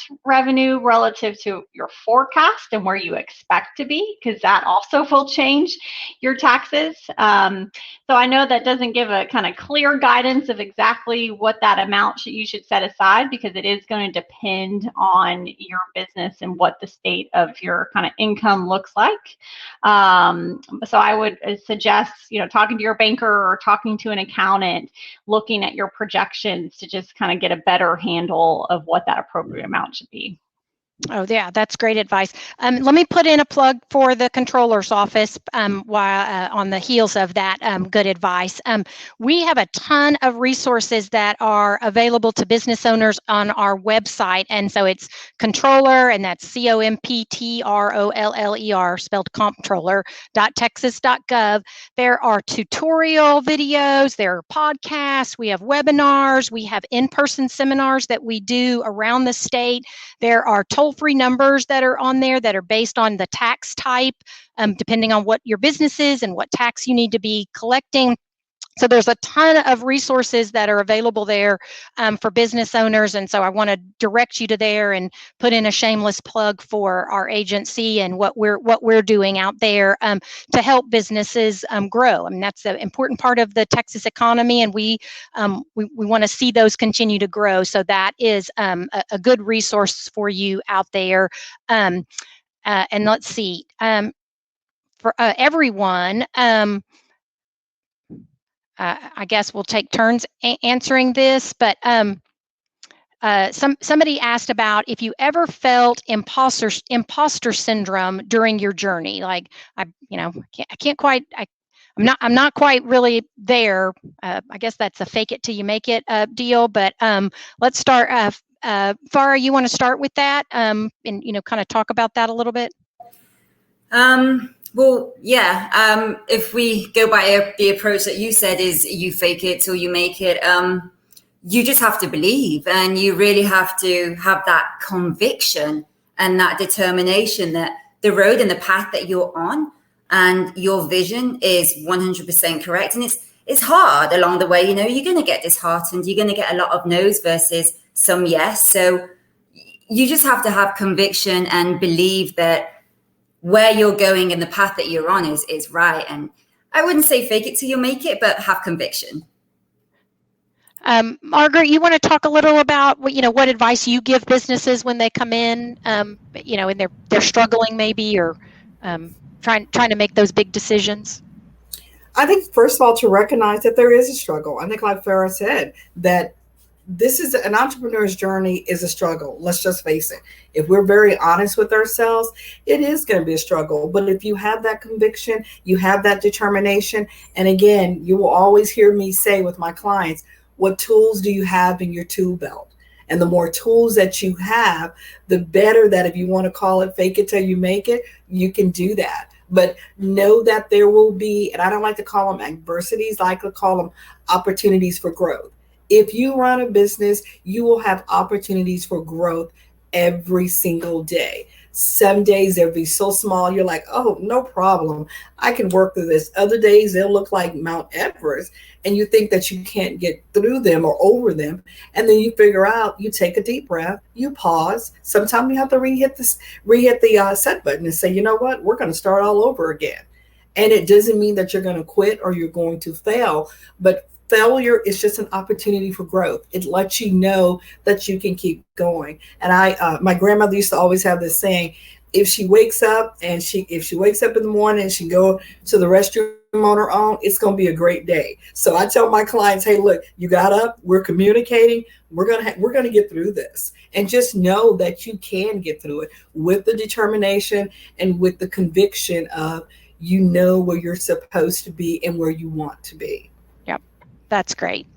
Jennifer, I'm going to let you have the last word on this topic and kind of talk about that. As businesses are feeling like they're struggling, what are the things they can do from your vantage point in the social media world? So when it comes to struggling as a business in general, where you're going to get that inspiration is by surrounding yourself with other business owners that are going through the same thing, and their motivation will rub off on you. Every business struggled during the pandemic. I cannot stress that. Even corporations. I will not say the name, but one of my buddies who runs one of the largest hotel chains in the world had to let go of thousands of hotel employees. Everyone struggled. I know a lot of small business owners I've heard feel like it's just them. But you know what? The small business owners, they have a lot of heart. They've sacrificed everything to get to where they are. And you got to remember that. And you got to make sure that that's what keeps you going. Also, evolve with the experiences you have. Going through, as a cancer survivor, I know more than anyone, going through hard times, sometimes there can be mistakenly no light at the end of the tunnel, but that's just fear in the way. That's all that is. And what can change your mindset is honestly just realizing the positive around you instead of focusing on the negative, and knowing that we all struggle. Yeah, definitely character building through all of that. Well, I want to thank all of you so much. Just a huge thank you to our panelists today. What an amazing group of women, and what an inspiration for business owners out there in the state of Texas. And this is just an example of why Texas is so great and why our economy is booming and things are going well, is women like this who are out there helping other women build their business and build their brand. So thank you so much for all the great information that you provided. I hope everyone that was able to join us today was able to take something away, some little nugget of wisdom and inspiration for them as they move forward. And I'll do just a quick reminder that immediately following this, we're going to have the finalist for the Central Texas Pitch Competition. That's going to be live in just a minute, and the winners are going to be announced today. So another exciting opportunity for women in Texas. So I want to say a quick thanks to Christina McKinney for all of her work in organizing this, the Texas Commission for Women, and all of those commissioners who have done so much for women in Texas and businesses. And I hope everybody got something from this panel. And again, thank you all so much for being with us today. Thank you. Thank you. Thanks. Thank you. Hello again. It's time for the Women-Owned Business Pitch Competition. Again, my name is Janus Rahani. I'm one of the commissioners, and I'm also a CEO of the largest OBGYN group. It's called Austin Area OBGYN in Austin. It happens that I also have many small businesses, so I totally get the day-to-day grandeur of having to deal with capital issues or personnel issues. It's kind of invigorating to do that alongside my day job of running a large organization. The Women-Owned Business Pitch Competition today is made possible by a partner, the Beacon State Fund, and our platinum sponsor. How's it going? I think someone needs to mute their. There you go. Thank you, Sempra, for extreme generosity and support of the Beacon State Fund and the Governor's Commission for Women.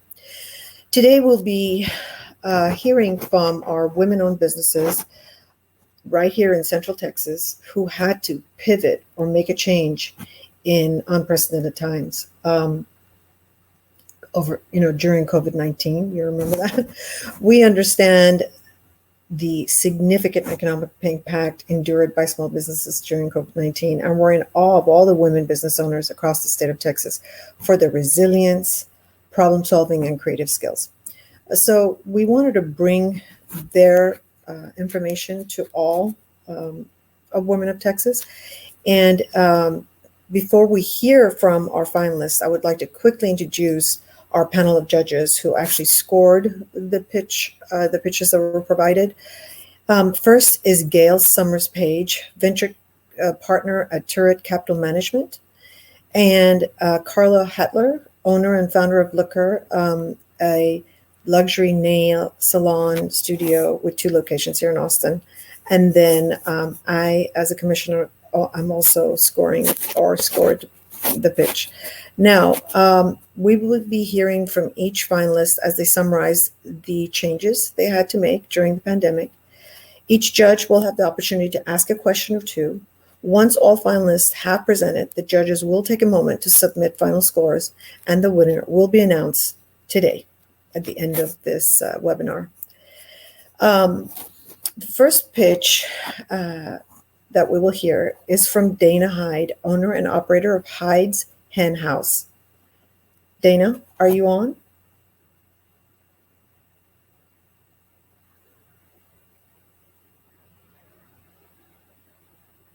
Takes a few seconds.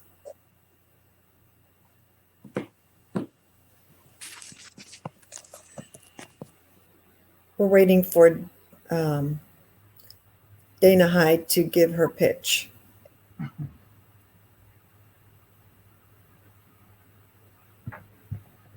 These are our judges that have joined us as well. Looks like she may be just having issues with. So let's go to the next contestant, and then we can circle back. I'm here. Next up is Monica Nava, owner and operator of Chem Cafe in Elgin. Monica, are you on? My camera now. It takes. Okay, there we go. Thank you for joining us, Monica. Hi. We appreciate you submitting your pitch, and we ask you to talk about 2 or 3 minutes about what you did so well during the COVID-19 pandemic.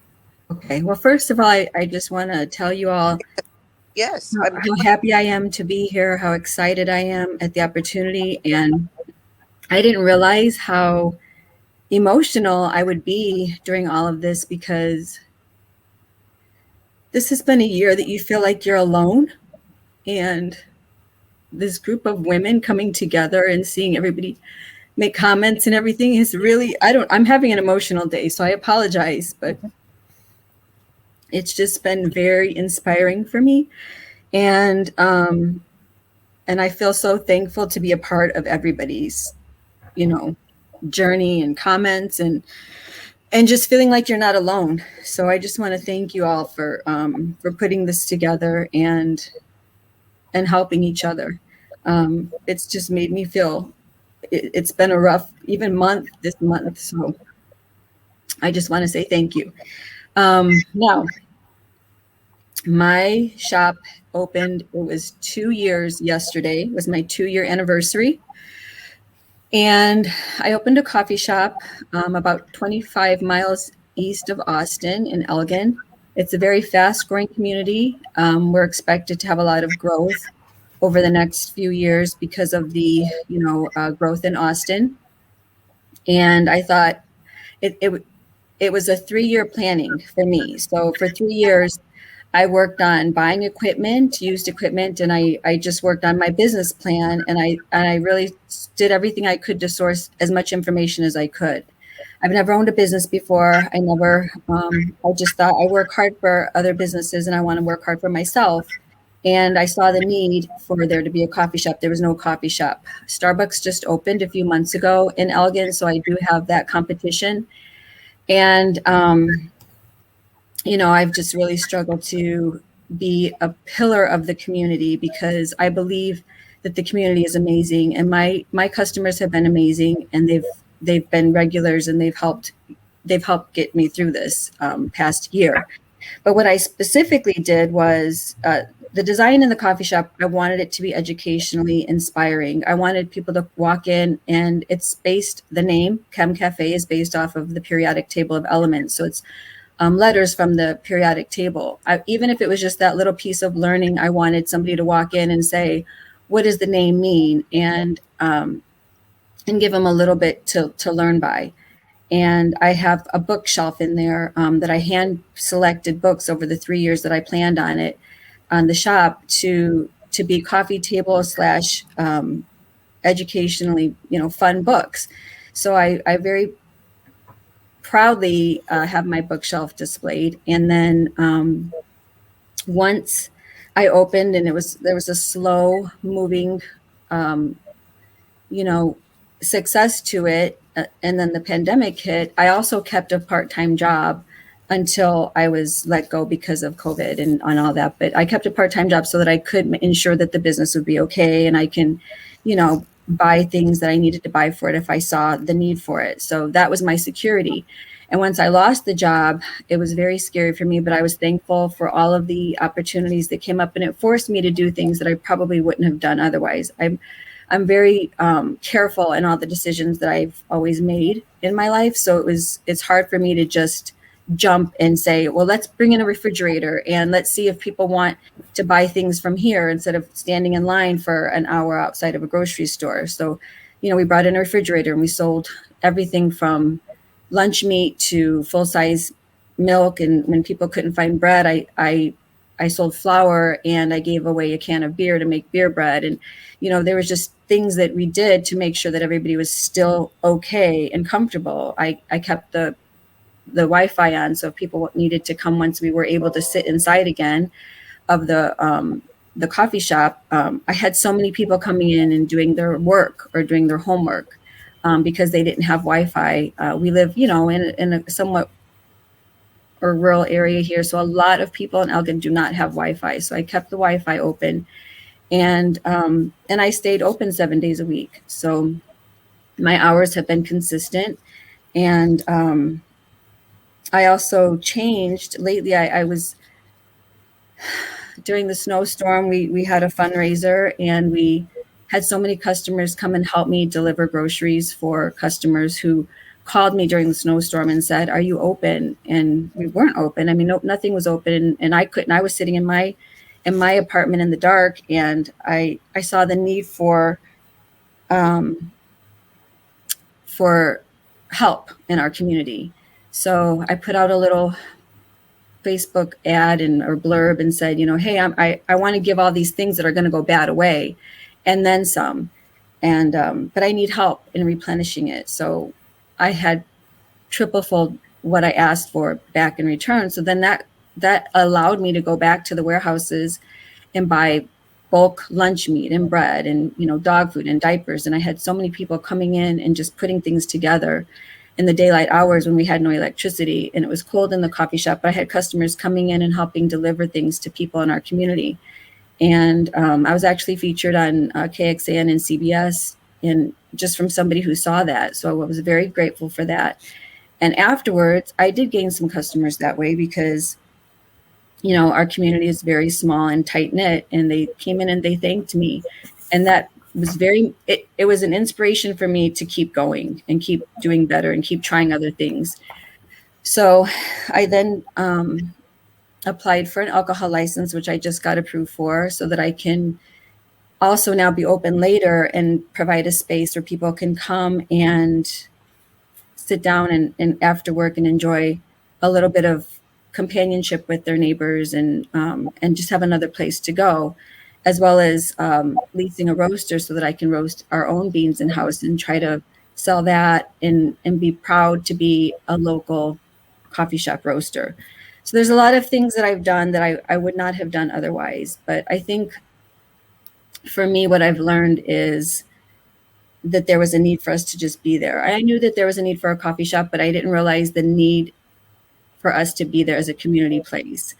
I've been asked to be on the Main Street board. I've been asked to be on the committee for the Elgin Community Cupboard, and I've asked to be in the Business Retention Committee, and all that was just from my community, seeing what I do naturally, which is to be a part of a community. And that's wonderful, Monica. It is wonderful. I've been blessed, and I just really am very thankful for everybody who's given back to me as well. And you are today by sharing your struggles to women owners in Texas. Thank you for your Thank you so much. I appreciate you. We will now put Dana Hyde back on. I think she was able to get on. Dana, can you get on to give your pitch? Janice, are you gonna do you want us to ask questions now or at the end? You can, if you'd like to go right now. Let's do it. Okay, great. Monica, thank you so much for sharing your story. It's very inspirational. I just had a couple of questions. How long were you in business before COVID? 9 months. 9 months. And what was the one key thing you thought you did to pivot your business to maintain it during COVID? What would you say is the one key thing? I think the one key thing was just to believe that I needed to be there. So I paid attention to opportunities that allowed me to continue on. So, you know, initially the thought of bringing in a full-size refrigerator in the shop, I thought, oh, I don't want a refrigerator in the shop. And not only did I bring it in to have products, but I kept it in. And I still have, like, I have customers that, like, you know, we sell non-dairy products that they can't always get from the store. They forget about it. So some of my customers know, like, oh, hey, I need a gallon of milk. So I just paid attention to things that I wouldn't normally pay attention to. No, I think to me, that's very innovative, right? That's critical thinking. You're thinking like, what is the pain point for my customers and how can I solve that pain point? Mm-hmm. So I think that's really unique. And I think that also makes you different, right? You can't do that at a Starbucks, right? Yeah. So those are very commercial. I think as long as you keep that real community feel and people feel personalized with your business, I think it's going to continue to grow and you're going to see great things out of your business. Everybody loves it. I think it's like the Cheers thing, right? Why do people like it? They loved it because of the personalities and being able to chat and talk. So I think you're going to be just fine. So I think you have recovered from that. So how are you doing now post-COVID? Business back? Business has been back. I think the scariest thing for me is I've tried these new things that have really, you know, like I had a friend tell me lately, there's businesses that they max out their credit cards and they practically go bankrupt to do everything that they have to do. And you're not there yet. So it's just, for me, it's an uncomfortness because I've never had, I've always worked 2 jobs. I've always had like a security that I'm going to be okay. And for this, it's like uncharted waters for me because, you know, it's scary to not know. I still don't know from one day to the next if we're going to have a good day, if we're going to have a bad day. You know, is Saturday going to be good? Is it going to be bad? It's the summer months, so it's a little bit slower. But I know that I do need to pick up on what I'm going to be doing in the fall when we will hopefully be, you know, busier. So thank you, Monica. I appreciate them, but we're going to have to go on to the next contestant because I'm afraid we'll get cut off Thank you. from him. Thank you, very Margaret. much. Dana, would you mind coming on now and giving us your pitch in 2 to 3 minutes? Dana? There you are. Thank you so much for joining us. Hi. Hi, Dana. Again, Dana Hyde, owner and operator of Hyde's Hen House. Tell us what you did during COVID to cope. Basically, just sought out what the community needed, and one of the most major things was bread. And I got wind that the grocery stores were empty, and I do have a cottage kitchen certificate. And between my shop and my home, I started baking bread for the community and passing out bread. I also had extra requests for desserts, which are one of our specialty, and we make a lot of pies that people like. And, just finding out what they needed. We had to close down in February, not only COVID, but because of the snow, and we lost a lot of pipes and things like that. And another time when we were making bread, um, that's all, or basically, our shop was a dream of owning our own business. We opened 7 years ago as Hyde's Hen House and boutique and gift home decor. And last year, we were able to remodel. We created a commercialized kitchen, and we started offering lunch from 11 to 2. We make almost everything homemade by scratch, including the bread. We grill our sandwiches with butter and give you a warm sandwich meal combination. We worked on menus. I like a smaller menu. We have 6 different sandwiches, quiche, pies, desserts, cookies, that kind of thing. I'm into incorporating my family recipes. For an example, I have a sandwich called the Gino, and that is my husband, Gene, and his favorite is roast beef, provolone, and caramelized onion. And that is an item on the menu list. I make my grandma's brownies, my mama's cookies, my sister's almond joy bars, just whatever requested. And I like to keep the family recipes in there. We serve all of our entrees with the deviled egg. That seems to be a great addition to it, to our meals that our customers seem to like. Every day we get new customers that have come in through our social media or their friends talking about how wonderful our food is, and that gives us thrills of excitement of wanting to be here and wanting to make the best sandwich meal possible. We developed, well, not really developed, but we offer curbside, distance seating, side and out. So is that something you changed during COVID? Yes, ma'am. Okay. Everything that I've been mentioning, we had to transition our store from the boutique gift Gotcha. store Very resourceful. into our combination restaurant, because that's one thing I noticed. Everyone continued to eat out, and it's like, what else can I do? And we had thoughts, but it's like now or never. Think outside the box. Very creative. Well, thank you very much, Dana, for that input. I mean, talk about a complete change in order to survive. And it turns out now it might be even more attractive than the boutique, or it could be an incredible combination there. It is. Yes. Does any of the judges have questions for Dana? I don't have any questions, but one comment I'd make is I would keep those home recipes coming. That'll bring people back. I want to come in. I'm coming in. The brownies, I'm like, I'm there, right? Thank you so much, Dana. I appreciate hearing about your pitch.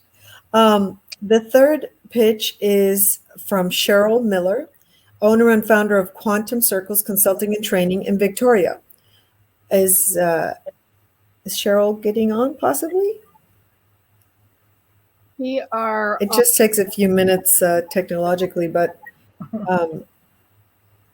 we have one right after that. We are on. Can y'all hear me? Oh, are you on, Cheryl? This is actually Shannon Deere, but Cheryl's on as well. Okay, great. You're like just not on video. Yeah. Oh, there you go.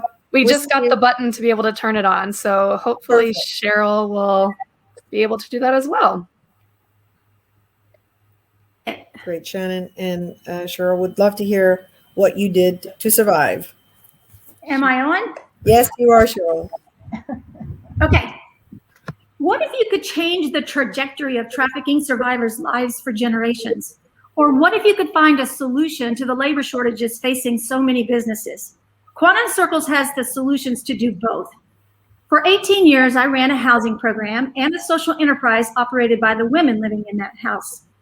Through that small social enterprise, hundreds of women successfully entered the workforce with good paying jobs. They also launched 4 businesses through microloans and capital and investments. All of the women who launched those businesses were less than 1 year sober from long-time addictions and incarcerations. But then in 2018, I decided to launch Quantum Circles Consulting and Training to train other communities on this effective model. My business grew, and in the first 2 months of 2020, I earned more than I had the entire previous year. Then COVID hit. Every job I had on the books was canceled. I made 2 pivots. The first was to shift to online courses, but not all the courses I taught worked in a virtual format. So I made a second, more significant pivot when I reached out to Dr. Shannon Deere. During the pandemic, Cheryl and I wrote a book together. It's called Business Doing Good, Engaging Women and Elevating Communities. It's based on the program she ran and my research of that program. It has been published by Rowman and Littlefield and will be released on August 15th. The book outlines 6 principles that businesses can implement to effectively hire women who have experienced incarceration, poverty, addiction, or sex trafficking. But the pivot is not really about a book. It's about the connections the book has allowed us to make. For example, it's opened the door for us to work with the child sex trafficking team at the governor's office to provide trainings to the organizations they support through grant funding. On the corporate side, the book was endorsed by the Chief Counsel for Global Human Resources of PepsiCo and is being used as a blueprint for hiring a cohort of women overcomers this summer by the company. So it is gaining attention. In fact, we just did an interview this morning with Fox News Radio and will be featured in an article in People magazine later this summer. This early feedback created the perfect opportunity for us to launch a new venture called Business Doing Good Partners, which is specifically focused on the principles in the book. We are now training nonprofit organizations across the state on economic empowerment for trafficking survivors, and next week we head out to work with a group in Sacramento. Businesses are paying attention because it's the right thing to do, and because many are struggling with the human capital shortage facing our nation. So not only did these pivots help keep Quantum Circles afloat, they are helping businesses fill labor shortages by hiring women overcomers. Now women who have suffered devastating past have opportunities for a good future for themselves, their children, and their future generations. Our business is growing, and we have solutions for other businesses. With this pivot, everyone won, and the impact is exponential. Thank you. Quick question for you. What is the name of the book? The name of the book is Business Doing Good, Engaging Women and Elevating Communities. Well said. Thank you very much. I'm curious, how did the women find you? Yeah.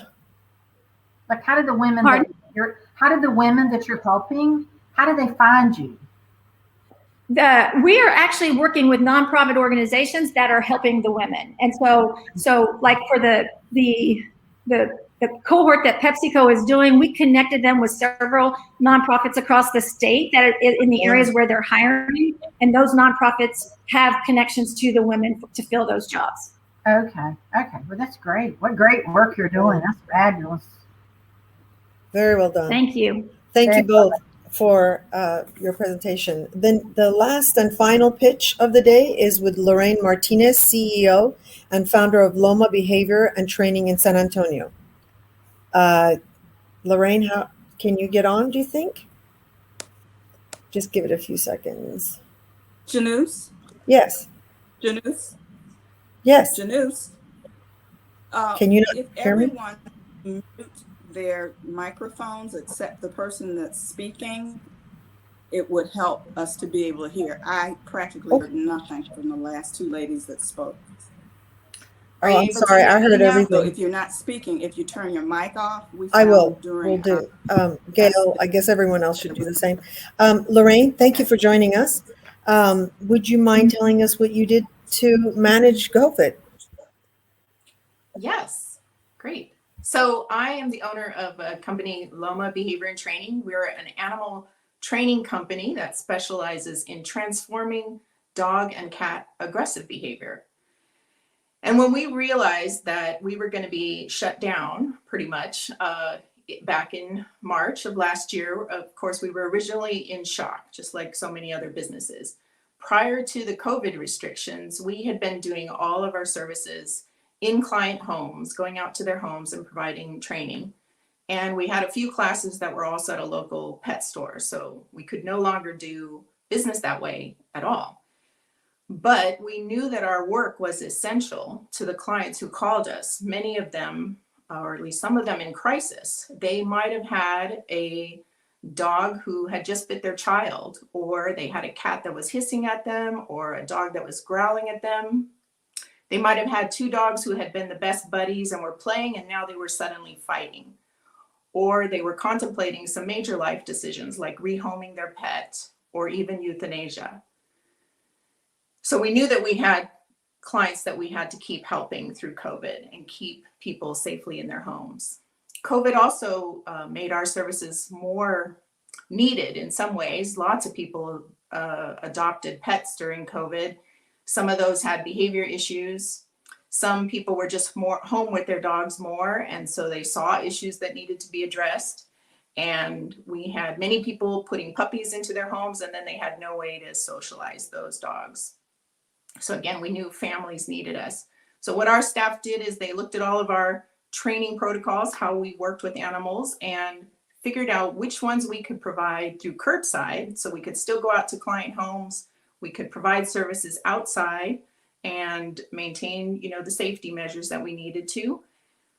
But there were a lot of dogs and cats that we worked with that we couldn't provide service that way. They would be either too agitated or shut down, and some of them even were not very safe to have out in public working on training.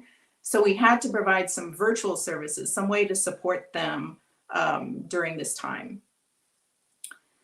And our transformation to virtual services, virtual animal training, really was possible because I have an amazing team that I work with. I have the most qualified, highly educated, experienced behavior professionals in the San Antonio area.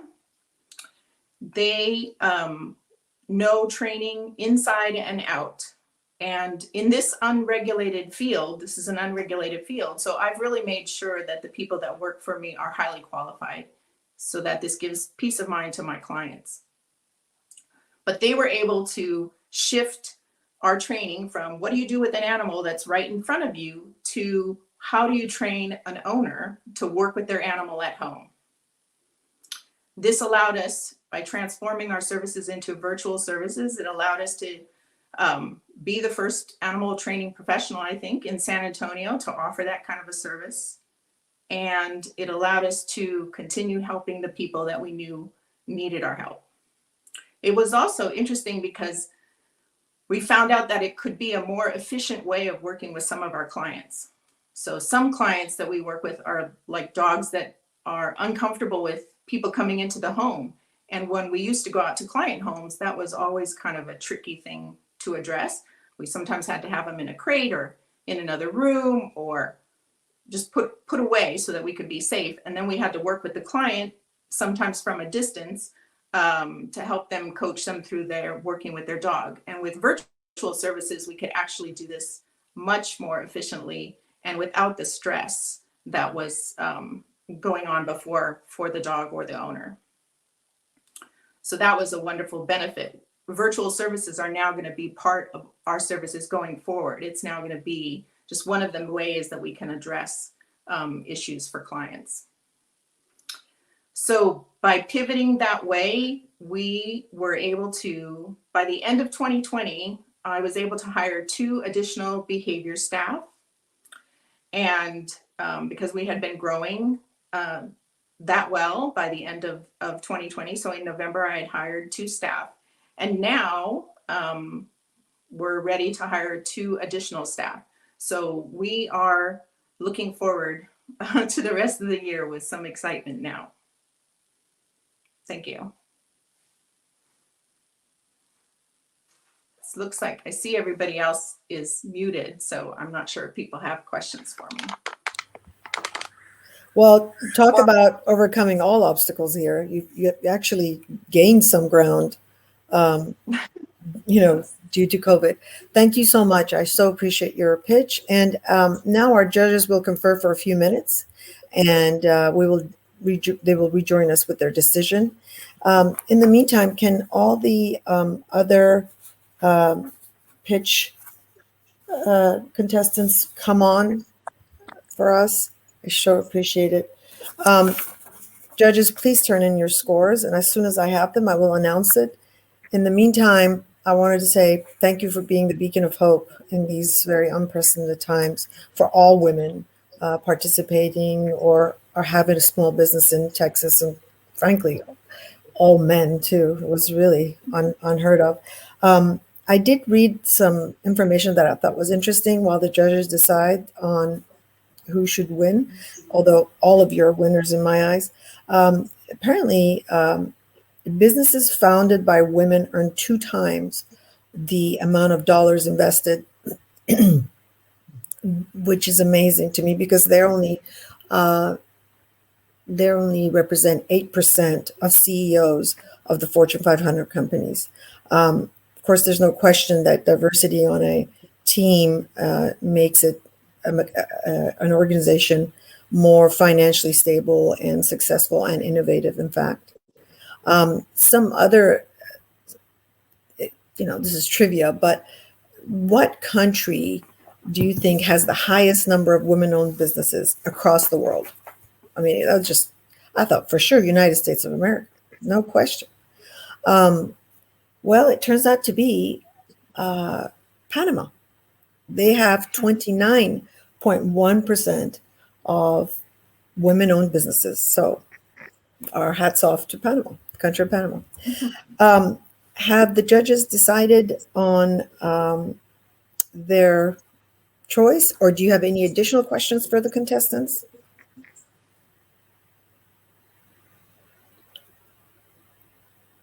No? I think you're mute, Gail.